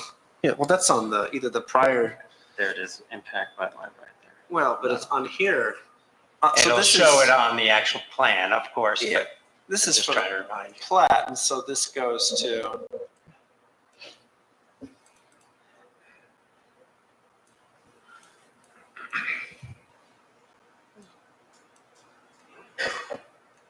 Well, it's on the previous one. Yeah, so the proposed wetland conservation easement. So this is the south part of the property. And then this is the part that's along the west along Ridge Road. And so you can see that this is delineated, I mean, essentially right up to the from the property line to the buildings nearly. Okay. Does that answer your question? It's, So- it's the so area the- circled in red, correct? It's not the entire, No. The conservation areas, See the the arrows go arrows to the going from boundary? there to there. And we could put that question to the applicant as well. That's the entire area. The red circled areas in the other graphic, we can have the applicant discuss what those are specifically relative to this. But this is on the plat, and this plat then has this note here, this restriction. And it says that perpetual easement for wetland conservation is hereby reserved and granted to the city of Highland Park and its successors and assigns. Yeah, the part about, not, it says right here, shall not, oops, sorry, shall not's right here. And it goes, one of the things it says is construct buildings or other structures. In that area. So that's on the subdivision plat. Does that answer enough for you, or do you want to see the applicant's map? that's fine, thank you. Okay. Commissioner Imchuk had a question? Oh, yeah, thank you. It was back on that public and community benefits slide. I actually have a couple questions that are kind of linked together. One is how this project is going to increase sales tax revenue. And the other is just if you could walk us through the fiscal impact study slide. I found that somewhat confusing. If we can just talk through like what the takeaways are from that, that would be really helpful.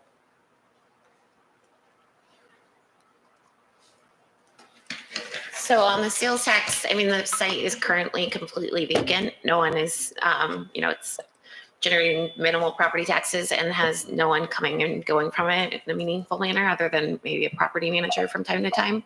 We'd be bringing 240 new residential units that would be living here, spending money in local businesses.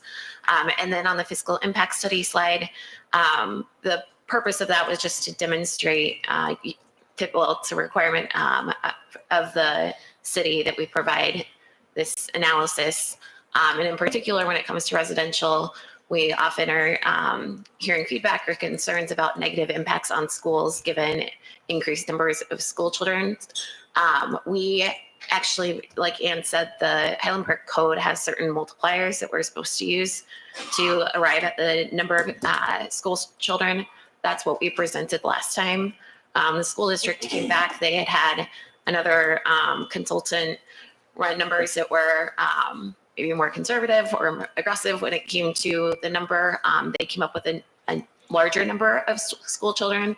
So we asked JRG and Ann's group to rerun the analysis to demonstrate that we still are not, negatively impacting the school districts with the larger numbers that the school's consultant. So that's what's slightly different here. And the headline is intended to be that notwithstanding us bringing 240 new residential units and the school children that we would expect to come with that based on product type, we still are having an overall positive impact on the schools. And we still don't have a decision on what proportion of units will be for sale versus for rent? Correct. So that's why we asked JRG to run it under both scenarios. Is there, Go ahead. is there a reason you believe that the school's numbers are not accurate? Because these seem, again, a little low to me, judging by the type of units that you're looking to sell or rent. And given that it's not really going to attract like aging boomers because it's multi-level and there's stairs and they want, single levels and stuff like that, it just seems like this will attract a younger demographic that may have higher numbers. And so I'm curious why you chose to counter the school's figures. These are the school's figures. These are the school's figures. Redid our study using their figures, even though the code required the study that we presented last time followed the Highland Park Code. So these are their numbers. Got it.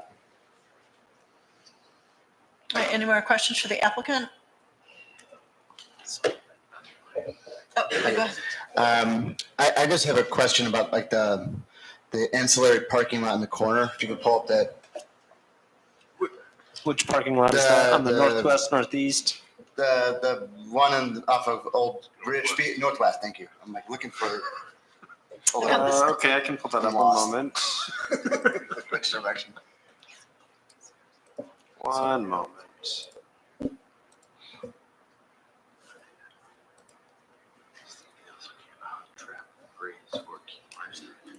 Good to know.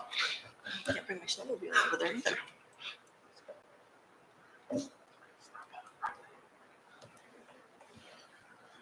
Sneak it. Thank you, Carl. Yes, are you referring? Yeah, to that Yes. where your mouse is jiggling. I'm just trying to wrap my brain around like this parking lot and the use of it and how it's sort of like delineated. So is this entire lot exclusively for residents? Is it going to be used by the diners at Bluegrass, for the police department? Like I'm just kind of like confused what's going on here. Who has permission to be there and when? So there's an existing parking lot there today Mm-hmm. that is encumbered by an easement. And one of the adjacent landowners is the beneficiary of that easement. So that's the 28 spaces that we're preserving. And then based on Terry's work to redesign it, we've been able to accommodate an additional 12 spaces. So the idea would be, if you see here, we've tried to make it very clear which ones are those 28, they're on the right-hand side, and then which are the 12 that would be open to the police, people visiting the police station is who we would anticipate would be the most likely users of that space. And then, as I mentioned earlier, we'd be proposing additional signage that we would work through with the city and with that third-party easement holder, just to make it very clear, these are exclusive to no public parking here, but yes, public parking on the left-hand side. So no guests of like the Roadhouse 1, 2, Townhouse 1, they cannot park in that lot, correct? Not in those 28 spaces, correct? But the 12 are accessible, correct? Right. I mean, I Okay. think that if you look, they'd probably be in the angled parking because it's closer for row home one. Yeah, no, I'm just trying to wrap my, so in the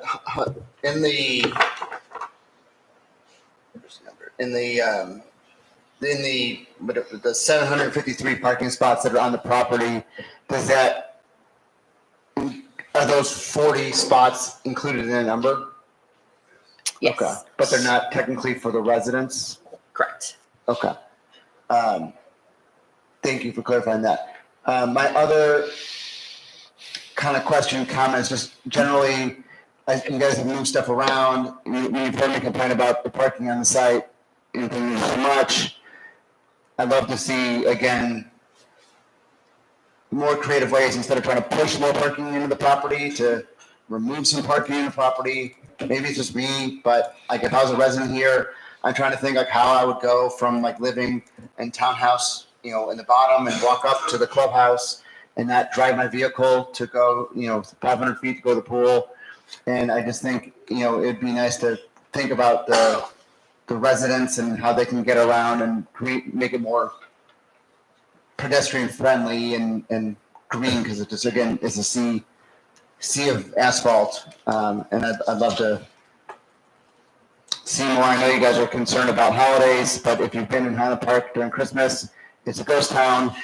The only holiday to be concerned about is Rosh Hashanah. But I really think you're planning for an edge case that is, 1 or 2 out of 365 other days. Just my 2 cents there.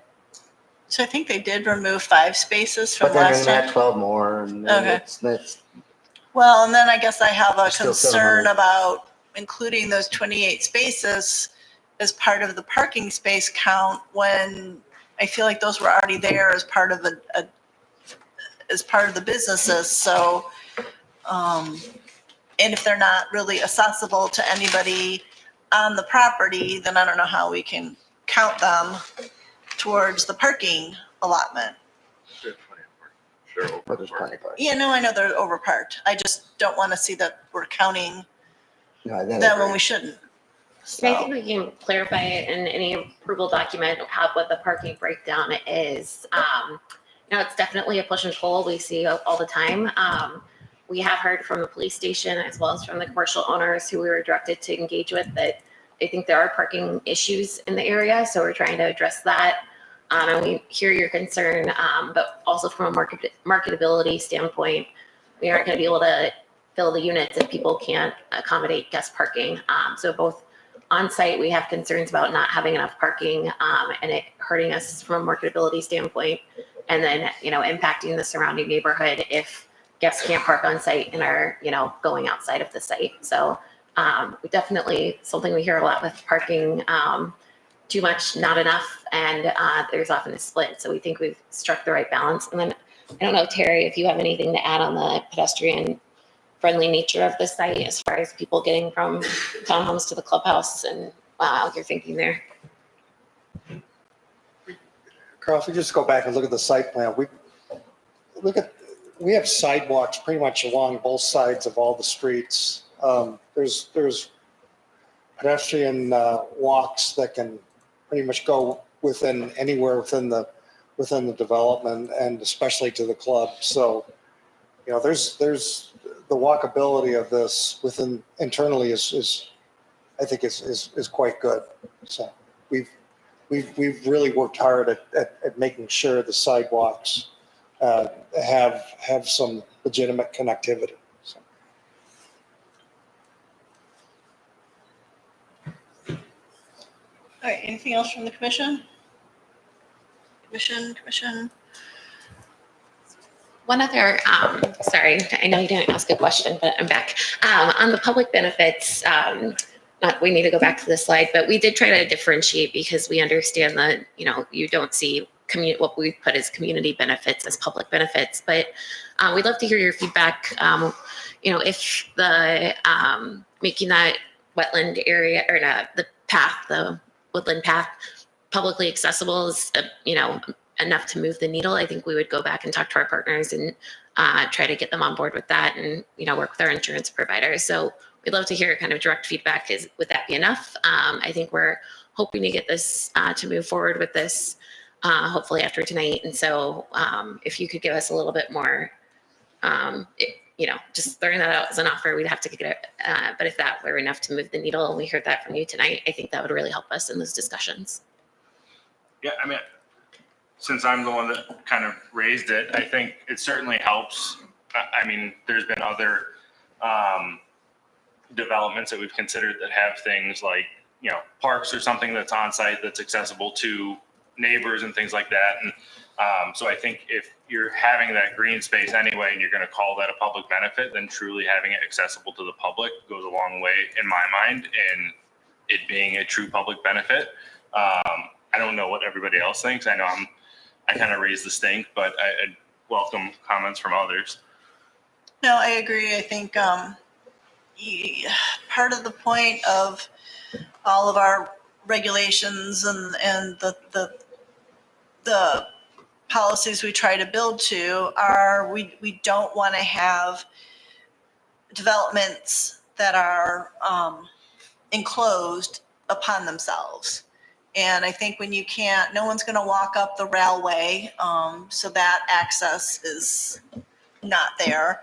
I don't think a lot of people are walking down Richfield Avenue, but you have neighbors who live on Ridge and in those neighborhoods who might want to walk up to the restaurant, the Jewel, and they need some way to get there. And if there's no sidewalk, they're either going to try to cut through your property, which I think is worse than allowing them to use the woodland path.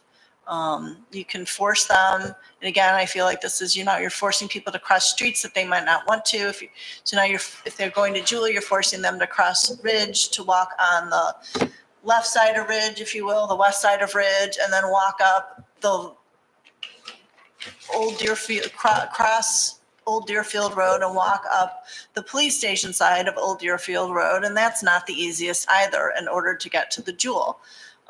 Somebody doing it, they always say this about paths, leave the sidewalks undone and then see where people walk. And I have a feeling if you did that, you would see people walking up the east side of Ridge and walking up the east side of Old Deerfield Road in order to get to the Craftwood and then crossing at the light, because people like to cross at a light, I would hope, to go to the Jewel. So I think for me, it would go a long way if there was either a sidewalk along Ridge or you were allowing the public to use the pathway, because otherwise it's a closed off subdivision that we're trying to avoid, that, you know, nobody can enter or exit unless they're in their car. You know, you can put all the sharrows you want on a road, but it doesn't make it safer. Makes it unsafer. Go ahead. What? No, Cheryl's actually make it unsafer. Yeah. Thank you. Otherwise, do we feel that there's enough public benefit? Where are we with public benefit, the rest No, of and the us? public benefit is totally inadequate Okay. here, totally. And I mean, I've talked to some of the neighbors again, and I mean, a lot of people have suggested more pedestrian-friendly amenities, more bike amenities. That site is an enclave the way it is designed. It is not welcoming to anybody from anywhere else who doesn't drive into it. I think if you're truly going to create this easement, as your language says, then I don't see why that couldn't all be public.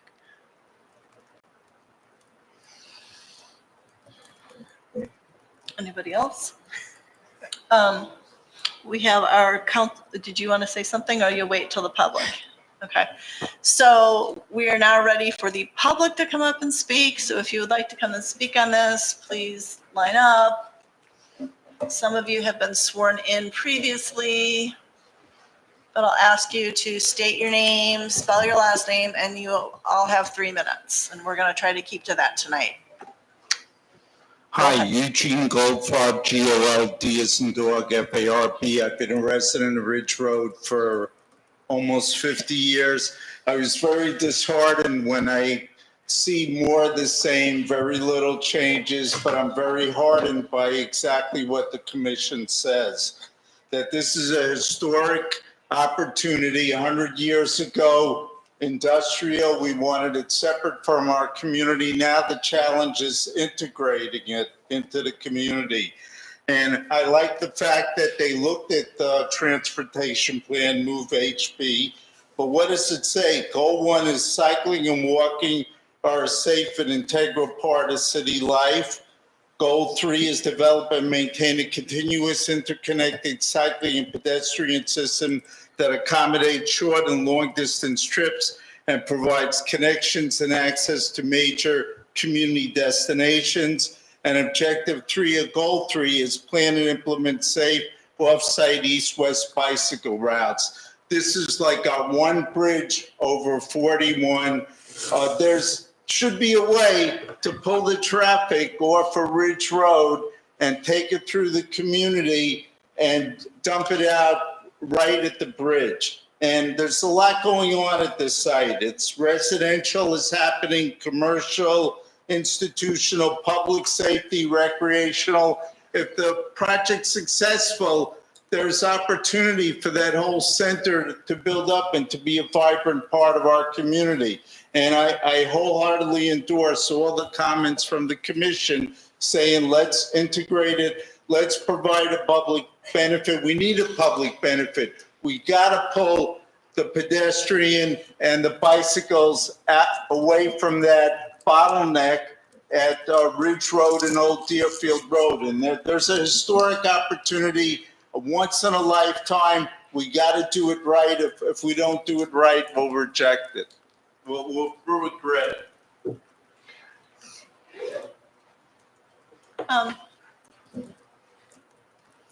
Go ahead.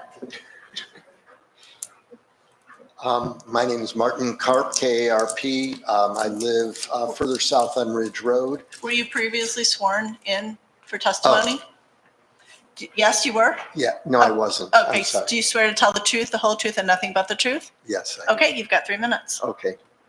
Then my name is the same then.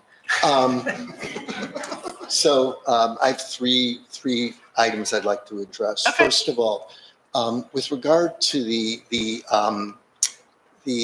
feed into the elementary schools, one of the things that I learned when we had some of the school referendums was Highland Park is heavily weighted compared to a lot of communities with retired people and empty nesters. So if we're using statistics that are being provided by the schools, if you're looking at the current demographics, probably not representative of the demographics who might be moving into this new development, especially since they're 3-story and you're not going to be having retirees moving in there probably. It's going to probably be mostly people who are starting families or have families. So I'm still having a lot of trouble swallowing the 80, basically 1 in 3 units will be feeding somebody into the elementary school system. My other 2 items that I want to bring up have to do with safety issues. First of all, I think it would be great if the police department has an ingress and egress on Deerfield Road. But provided that, I lived there 26 years. If you're traveling eastbound on Deerfield Road and then it turns and there's already an ingress egress just a few feet before that, you have to really be careful because people come screaming down there. I put my turn signal on in plenty of time. I slow down, and I don't know how many times I've worried that people were just going to slam into me. And I think having another ingress egress just a few feet further is going to exacerbate that issue. So we need to look for a solution. I'm sure there's a solution, but we need to look for one. Lastly, I just want to go back to the bicycling thing, and I thought the last speaker brought that up very well. Sharrows are great if the lanes are wide enough. They don't mean much if the lanes are narrow, number one. And the increased volume of traffic that will come with the new development will just, again, exacerbate that problem even more.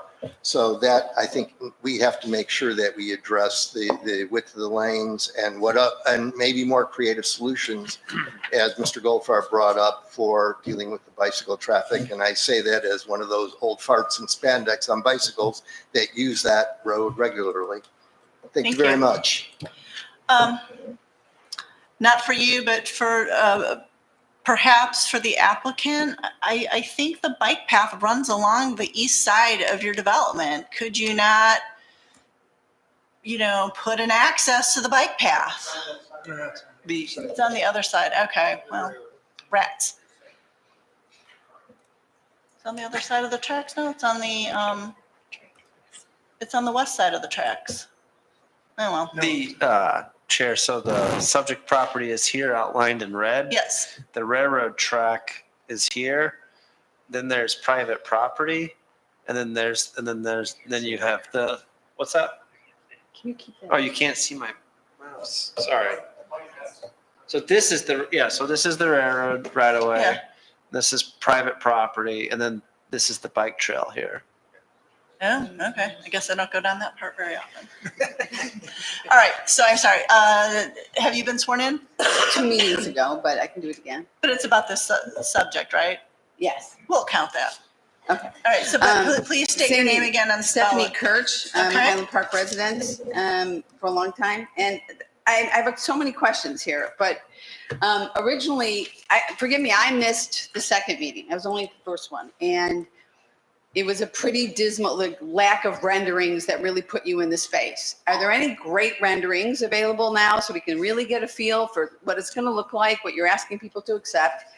And is that dog park public? Is that a public benefit? Is that open? Because there's a ton of dog owners in Highland Park, and they're not all going to want to go to Clavey. If you've got a dog park right there, that should be a public park. And if you look at right on that other thing you just had up, right on the other side of the red line are all those private, single family homes, and their sidewalks are public. Anyone can walk in and out of those. So I don't see what makes this special. It's because the oddity of the space, there's all that green and they have all these, constraints, and I respect that. I understand that, but it's still just another neighborhood. So if you're going to be just another neighborhood and let people walk through, walk around, have a path, whatever, that's a different thing than what you're talking about. So to me, that completely lacks any public benefit in its current form. That's real. I mean, I'm thinking for the police, they are public, but it's not what we're talking about here. In terms of making it another neighborhood, what really chaps me, though, that I only learned today is that if that's true, if we get a lot of kids in there, which would be great, only Deerfield gets the property tax? They get the bulk? So we have our biggest, most important last parcel, and it's a Highland Park, disruption, and we have to do all the decision making. We have to have all this stuff happen. And then Deerfield's going to get the 109 gets the bulk. So I find that disturbing. There's Sherwood and all that stuff right across the street. I can't understand why. I understand there's a certain part of Highland Park where at high school you can choose which high school to go to. I get that. But this is for grade school when they're literally in the neighborhood of Sherwood and the other elementary schools. So I don't understand that at Well, all. I think that's just because the school district has been set up like that for D109 goes to Deerfield. But it's a Highland Park address. It's a Highland Park property, and they're going to have Highland Park residents access to our park district a few feet away and other benefits. And yet we're not going to get the benefit of the property tax. So I find that abhorrent. And so I also want to know, no one's mentioned yet, and again, I missed the second meeting, so forgive me if it's redundant. What is the minimum? I mean, materials are going to going to go up. So are we talking about $500,000 per townhome minimum? I mean, you can ballpark it. No one's going to hold you to it, but you got to give me some range of who you're aiming for, what kind of income level, what kind of price range are these going to be built at? And what kind of price range are you going to be selling them at? And I think the rental, I mean, if you can mix in a few rentals, that might be good, but the property tax is paltry, I think, for this many properties. So that's it. Thank you. Thank you. Next.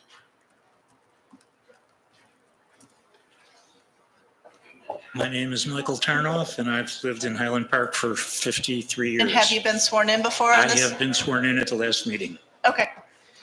Okay, can first, a we- bit of background about me. For 36 years, I was in charge of real estate development for the Jewish Federation. Although I retired 10 years ago, during my 36-year tenure, we built 20 developments, including schools, community centers, office facilities, and residential housing. As a result, I've attended many meetings just like this one in the role of the developer. And I'm personally very disappointed that, despite my hope that this developer would hold good faith discussions with its neighbors regarding our concerns and suggestions, no such meetings have been held over the past several months. That makes it appear to me that this developer is simply not interested in seriously considering input from the community. Second, it was noted by multiple speakers at the last meeting that a significant improvement to the current traffic proposal could be to A, make the entrance to the development across from the police station a right turn in, right turn out only, and make the primary entrance and exit to the development from the road along the railroad tracks. Chantilly and Highland Woods both do just fine with a right turn only entrance and exit. Unfortunately, the developer has utterly failed to address those suggestions. Instead, they responded that other alternatives could be worse. I hope the members of the Plan Commission will impress upon this developer that the city and the neighbors are not looking for a least bad solution. We're hoping to find a best solution, which may require compromise. Third, it was suggested that when coupled with suggestions regarding the entrance and exits, the above concerns could be alleviated through a reduction in density of approximately 25%. With respect to density, the developer has asked for the advantage of a higher density from RM1 rezoning as opposed to R7 zoning for townhomes. RM1 density is 2.4 times greater than R7. Density is a negotiable item in any PUD. Even if the current split zoning requested by the developer is granted, a decrease in the negotiated density would bring both relief from traffic and would require less street alteration by the police department. And yet, once again, rather than addressing or responding to the suggestions, this developer has ignored and failed to address the issue of density and has instead repackaged its previous proposal with only minor, non-substantive changes. Finally, it's worth noting that my little list here is far from complete. There are many other concerns that I do not have time to discuss due to the 3-minute time limit. Thank you. Thank you. If you have other comments that you want to make, you're welcome to submit them via email to our planning department, and then we will get them. I will do that. Thank you. Next. My name is Kenneth Katz. And I have you swear been to tell the truth, the whole truth, truth and nothing but the truth? Thank you. You have 3 minutes. The previous speaker, Michael Tarnoff, mentioned a number of serious and significant concerns and suggestions from the community that the developer has so far ignored. I'd like to add to his list, so to pick up where he left off, on the Facebook page, Interested Citizens for Solo Cup Site Redevelopment, which, by the way, has 590 members. A new suggestion has recently emerged asking that developers explore installing a right-in, right-out entrance exit directly onto Route 41, the Skokie Valley Highway, similar to the arrangements at both Chantilly and Highland Woods, which would obviously take a lot of traffic away from the old Deerfield Road. I hope the members of the Planning Commission will impress upon the developers that the community would like a serious exploration of whether that option is feasible and reasonable before any plans are approved or any relief is granted. It appears that many of us in the community that this developer clearly is not the least bit interested in input from its neighbors and doesn't want to actually address any of the thorny issues around the right-in, right-out ingress, egress across from the police station. I see that as a major choke point. And if in fact it does turn out to be what I anticipate, then a lot of people who live in the southwest part of Highland Park will travel down Ridge Road and do their shopping and their dining in Deerfield and not Highland Park. Let me continue. The prospect of using the railroad tracks as a primary entrance and exit has also not been considered. Also, the overall density of the proposed development. We have not heard further discussion or compromise on that issue. They've offered no discussion, no rationale, and no explanations as to why any of the community's suggestions cannot or should not be incorporated into the proposed development. Instead, it appears that the developer has adopted a strategy of stalling and making as few alterations, concessions, or compromises as possible while it waits out the process and takes its chances with the city council for final approval. In conclusion, and as a result of all the above, I urge, and I know that hundreds of my neighbors agree, that the Plan Commission not approve any of the requested plans until the developer genuinely addresses and responds to the concerns and suggestions that have been repeatedly raised by its neighbors. Thank you very much. Thank you.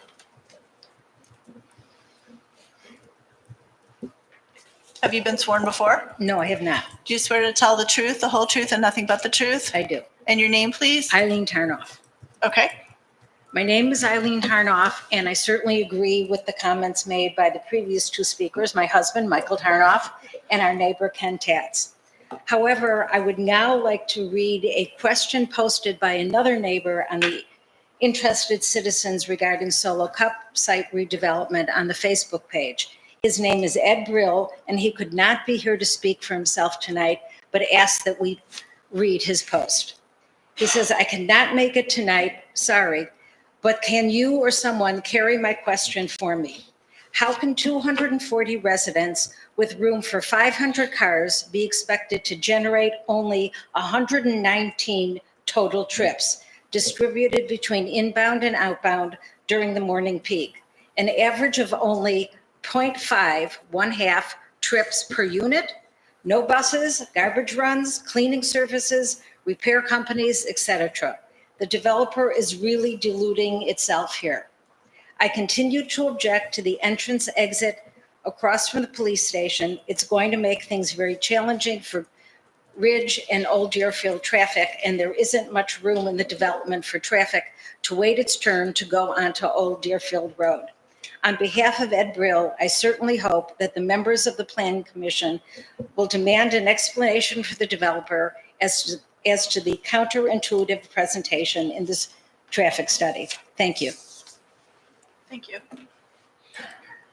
Carl, can I jump in real quick? Have we had our third-party traffic analysis company feedback on this? They have to review the updates that were submitted last week and posted with the packet. So there will be additional comments from both the city engineering division and from Civil Tech, which is the city's third-party traffic Yes, consultant. thank you so much. Okay, your name? I'm Bill Dixon. I was sworn in Okay. last time. You have 3 minutes. Okay. The last time I was here, the first meeting, there was a question asked about, are these things going to be townhomes? Or are these going to be for rent or owner occupied?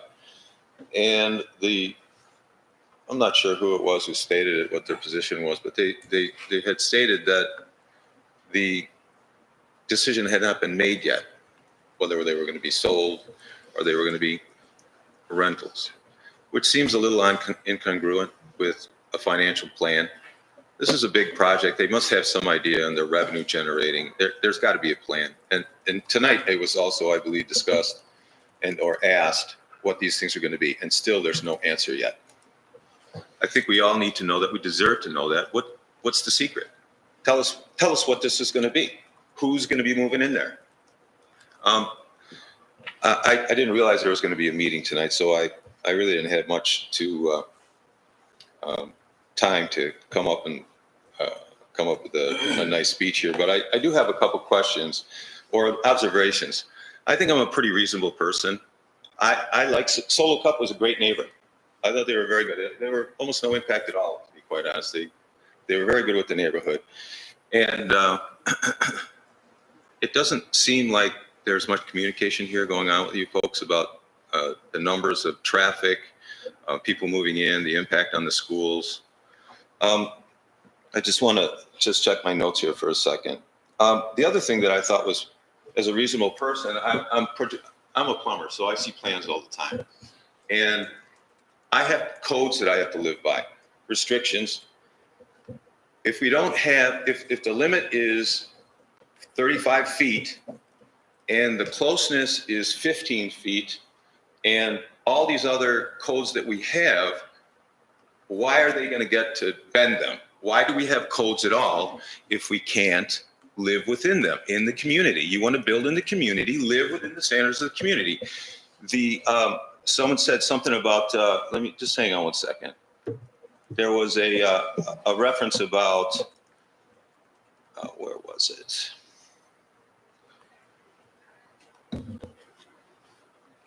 So I guess really my opinion is that you're trying to compress a lot of buildings in this space.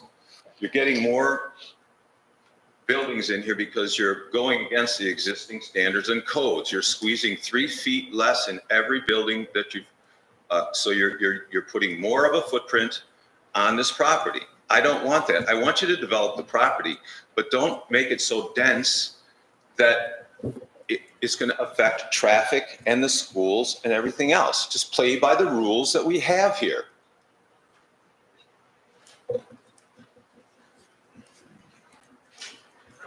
Thank you. I've been sworn in previously, Michael Laxner. Okay. But please repeat your name. Michael Laxner. Oh, hi, Michael. Good evening, Commissioners.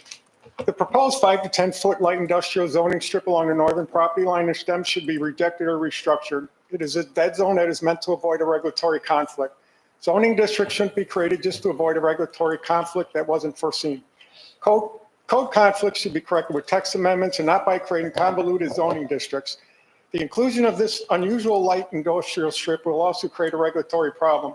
Section 150.106 of the code states that no parcel land which is located in any residential district shall be used for a driveway, walkway, or access to a parcel of land located in the commercial or light industrial districts. The restricted requirement of this section means that the stem along the tracks when rezoned to RM1 would create a code violation for any parking or building access to the rear of any of the light industrial properties along the stem. It would also make 16 parking spaces in the newly created northwest parking area unusable, as each vehicle would have to cross from the RM1 residential district into the newly created light industrial zoning strip that splits the parking stalls. Some type of relief will be needed to ameliorate this issue and an additional public benefit be provided. Recently, the PDC and City Council approved the need for greater setbacks and berms with abundant landscaping when you place a light industrial property next to a residential zoning district. But the need for those protections should also apply when you put residential development adjacent to light industrial. If one of those businesses along the northern boundary chose to open a 24-hour towing service, could have tow trucks coming all hours of the day and night with flashing lights, backup alarms going off, and noise from the loading and unloading of vehicles. A towing service isn't even the worst land use that is allowable use in a light industrial district. You could have a building 45 feet tall housing a machine shop at the 0 lot setback boundary, or motorcycle sales and service, a muffler or auto repair shop, a woodworking shop. Certainly those would have an impact on the tenants living just 25 feet away. I don't understand the reluctance of this developer to provide a larger setback. They have provided generous setbacks along Ridge and the abutting residential properties along the road of approximately 100 to 240 feet, but insists on barely meeting the minimum required setback along the northern light industrial boundary. There are over 28 acres for this development. Clearly, there is room to increase the setback along that property line. All the setbacks in the code are minimum requirements. You as a commission can place a condition on this development to increase any setback. The design review process also grants the commission the authority to locate any buildings in any desirable layout to ameliorate any potential conflicts between land uses. I would urge this commission to require a 50 to 75 foot setback from the north property line. I also oppose any alteration of the right-of-way adjacent to the police station. I would actually rather see the existing right-of-way sidewalk expanded in front of the police station as a part of the public benefit by creating a multi-use path similar to the one recently constructed along Clavey Road. The public benefit should be commensurate with the rezoning request to RM1, which is a huge benefit to the developer when the townhouses could be built under R7 and align more closely with the density of the surrounding neighborhood. There has also been no comments on how this development complies with the goals of the Briargate TIF district. And that's all I have to say. Thank you. Thank you. I have not been sworn in. Hi, you have been sworn? Do you swear to tell the truth, the whole truth, and nothing but the truth? I do. Okay, name, please? My name is Dan Wagner. I'm a resident of Highland Park. Couple of things that I saw. Somebody earlier, when they were giving the presentation, mentioned that there's going to be a left turn lane on southbound Deerfield Road at Richfield. Basically, Richfield is going to be the back entrance into this thing. People are going to be driving down Richfield Road all the way down to get in, or they're going to drive through the parking lot to get into this facility or into this development. Another question I'd like to know is which of the buildings are in which of the two different school districts that you're talking about? I want to know where the dividing lines are. It seems to me that it's just too dense. There's just too many units overall in this entire development. Perhaps one thing that would do to reduce some of them would be to just knock off one of the units off of each of the buildings along the railroad tracks, and then you wouldn't even need the variance along the railroad tracks for that, if you just took one off of each of the buildings. The color palettes that you have, driving along Ridge Road, you're gonna see all one color because of the way you've got the color palettes laid out. I don't really care about that, but I did notice that when you had that up on the thing. And also I noticed that phase 2 and phase 3 construction will be driving through the phase 1 in order to get back to work on phase 2 and 3. Maybe switch it around so that you do the back one first before you do that. That's all I got. Thank you. Thank you.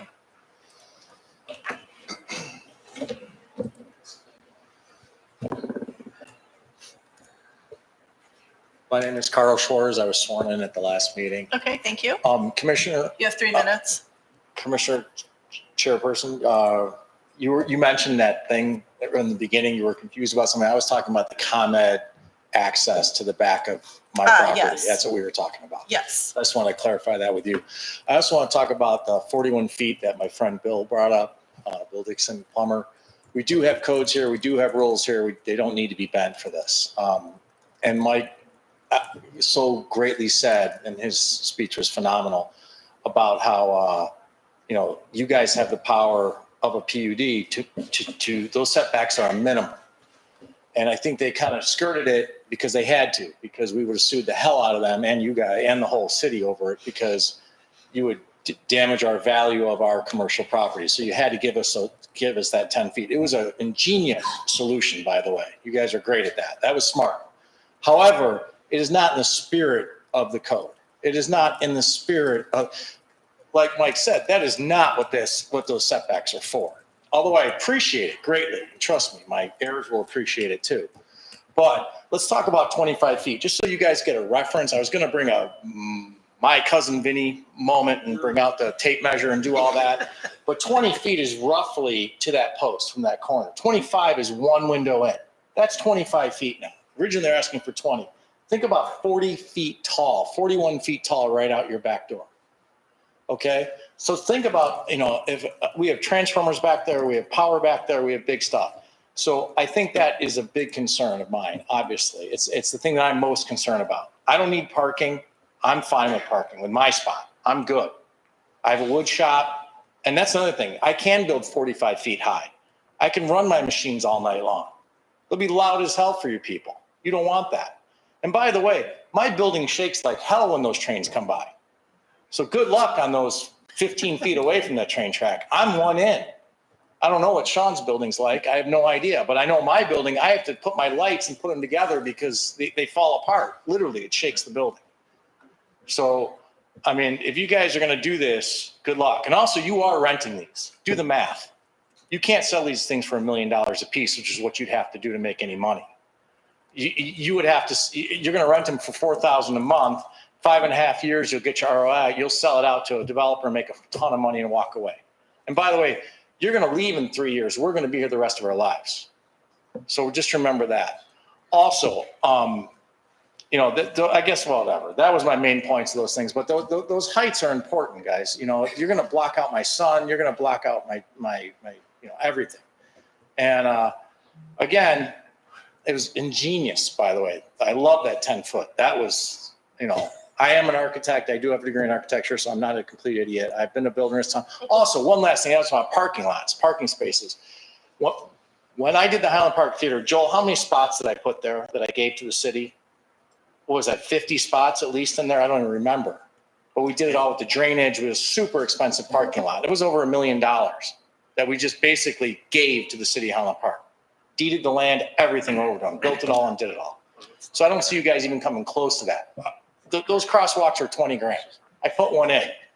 They stamp it, they color it, it looks beautiful, they're done. But that's not even nearly on par with what you're asking for public benefit. All right. That's all I Thank you. have to You're say. 3 minutes. Thank you.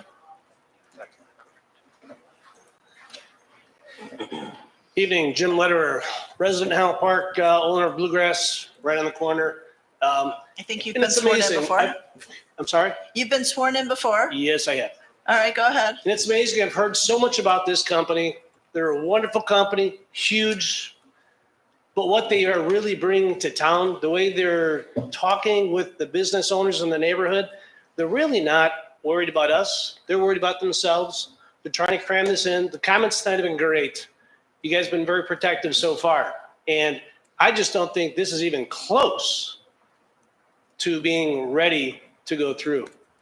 I mean, what they're proposing is not what Highland Park is. We have a wonderful community. We've got a great neighborhood. And they're adding things that don't look like our neighborhood, don't feel like our neighborhood, and they're not a neighborhood. They're doing a small, narcissistic little plot that will make them happy and make them a lot of money. And I think that we're better than that. And I think you guys have done a great job so far. So keep it up. Thank you very much. Thank you. Anybody else from the public? Anybody from the commission again? No? Okay. So just one thought I had based on some of the comments, that if less variances are being asked for, then there's maybe less public benefit that needs to be provided. So, I mean, is that something that sounds like logical? Generally, yes. Okay. Just a thought. If people thought it was too dense, maybe. Okay, so we as a commission need to decide what to do next.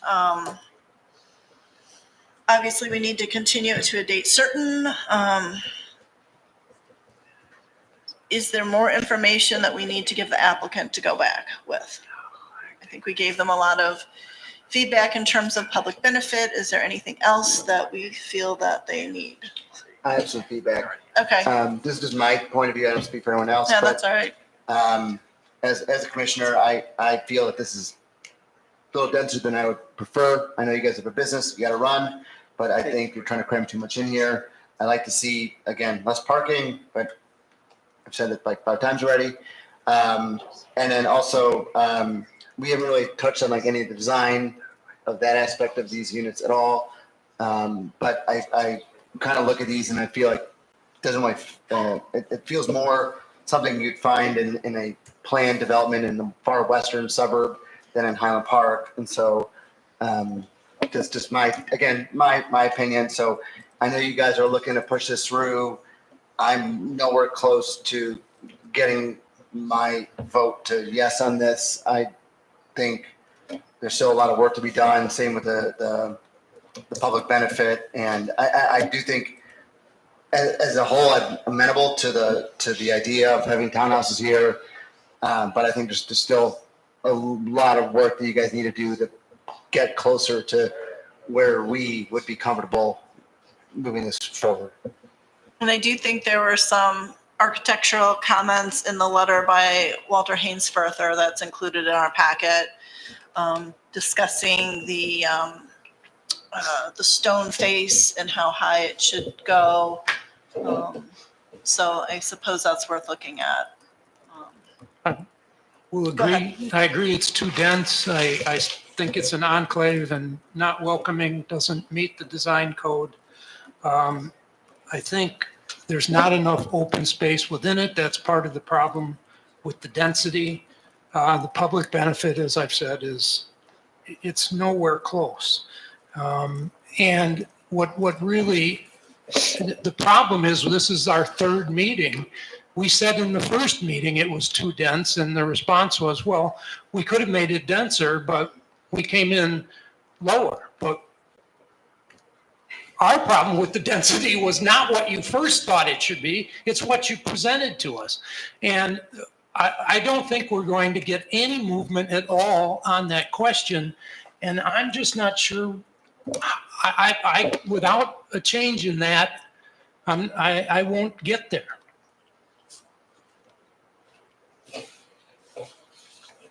Madam Chair, I agree, and I feel like there have been a lot of very similar comments made across the 3 meetings we've had, and not a whole lot has changed. And listening to the public comments tonight, I feel like there's a lot of the same themes coming up, and folks are not feeling heard, and like things are being addressed, and that bugs me a little bit because I feel the same way about the comments that we've made, and so. I guess I would appreciate more good faith effort to try to address some of the major issues that we've articulated to this group before we're kind of ready to move it forward. Yeah, I think we should take another look at some of the traffic ins and outs. I think there were some good points made. Commissioner Mantos. So I guess I would just want to go on the record as saying, like, I think I'm probably closer than a lot of my colleagues. The density I'm generally okay with. I think it's really just a matter of making sure that it's safe, right? So ingress and egress, I think, is very important for me. And then to my earlier point, just making sure that any public benefit is commensurate with the list of relief being requested. But I mean, in general, the density I'm good with. I think there are compelling cases made by some of the public comments tonight for the setbacks, particularly to the north. But I think I'm closer than others. Okay. Okay, does that give the applicant enough information to go back with?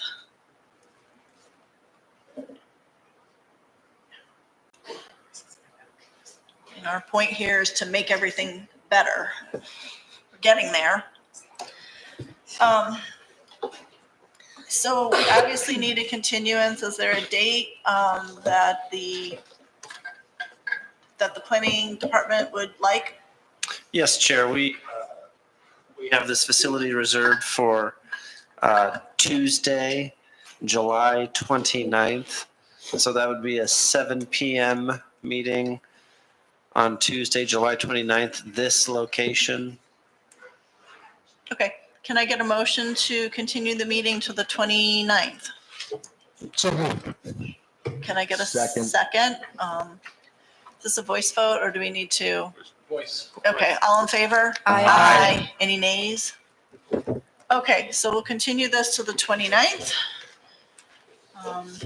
Thank you, everybody, for being here. Okay, This item has been continued to July 29th in this room here at 1201 Park Avenue West, the Marine. Thank you. okay. Notice will be actual. Notice is actual. That's correct. There'll be no Okay. new notice, yes. Do we, moving on to other business, do we have any administrative design review updates? No, not this evening. Okay, the next regular meeting is July 15th, 2025, and that will be back at City Hall. Yep, that'll be at City Hall, that's correct. The Laurel Park Phase 2 was continued to that date, as well as the PUD on Second Street. That's like broadly in the 1630, 1640 Second Street range. There is one new submission for design review for that meeting. Okay. Do we have a case briefing, or was that it?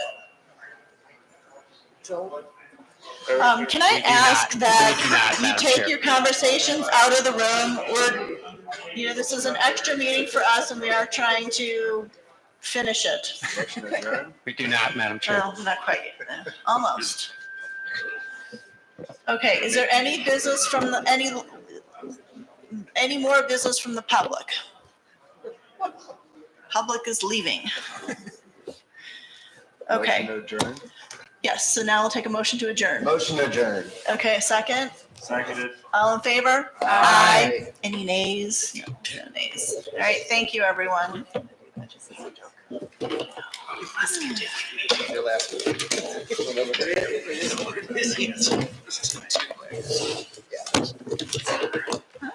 Stuck in my ear.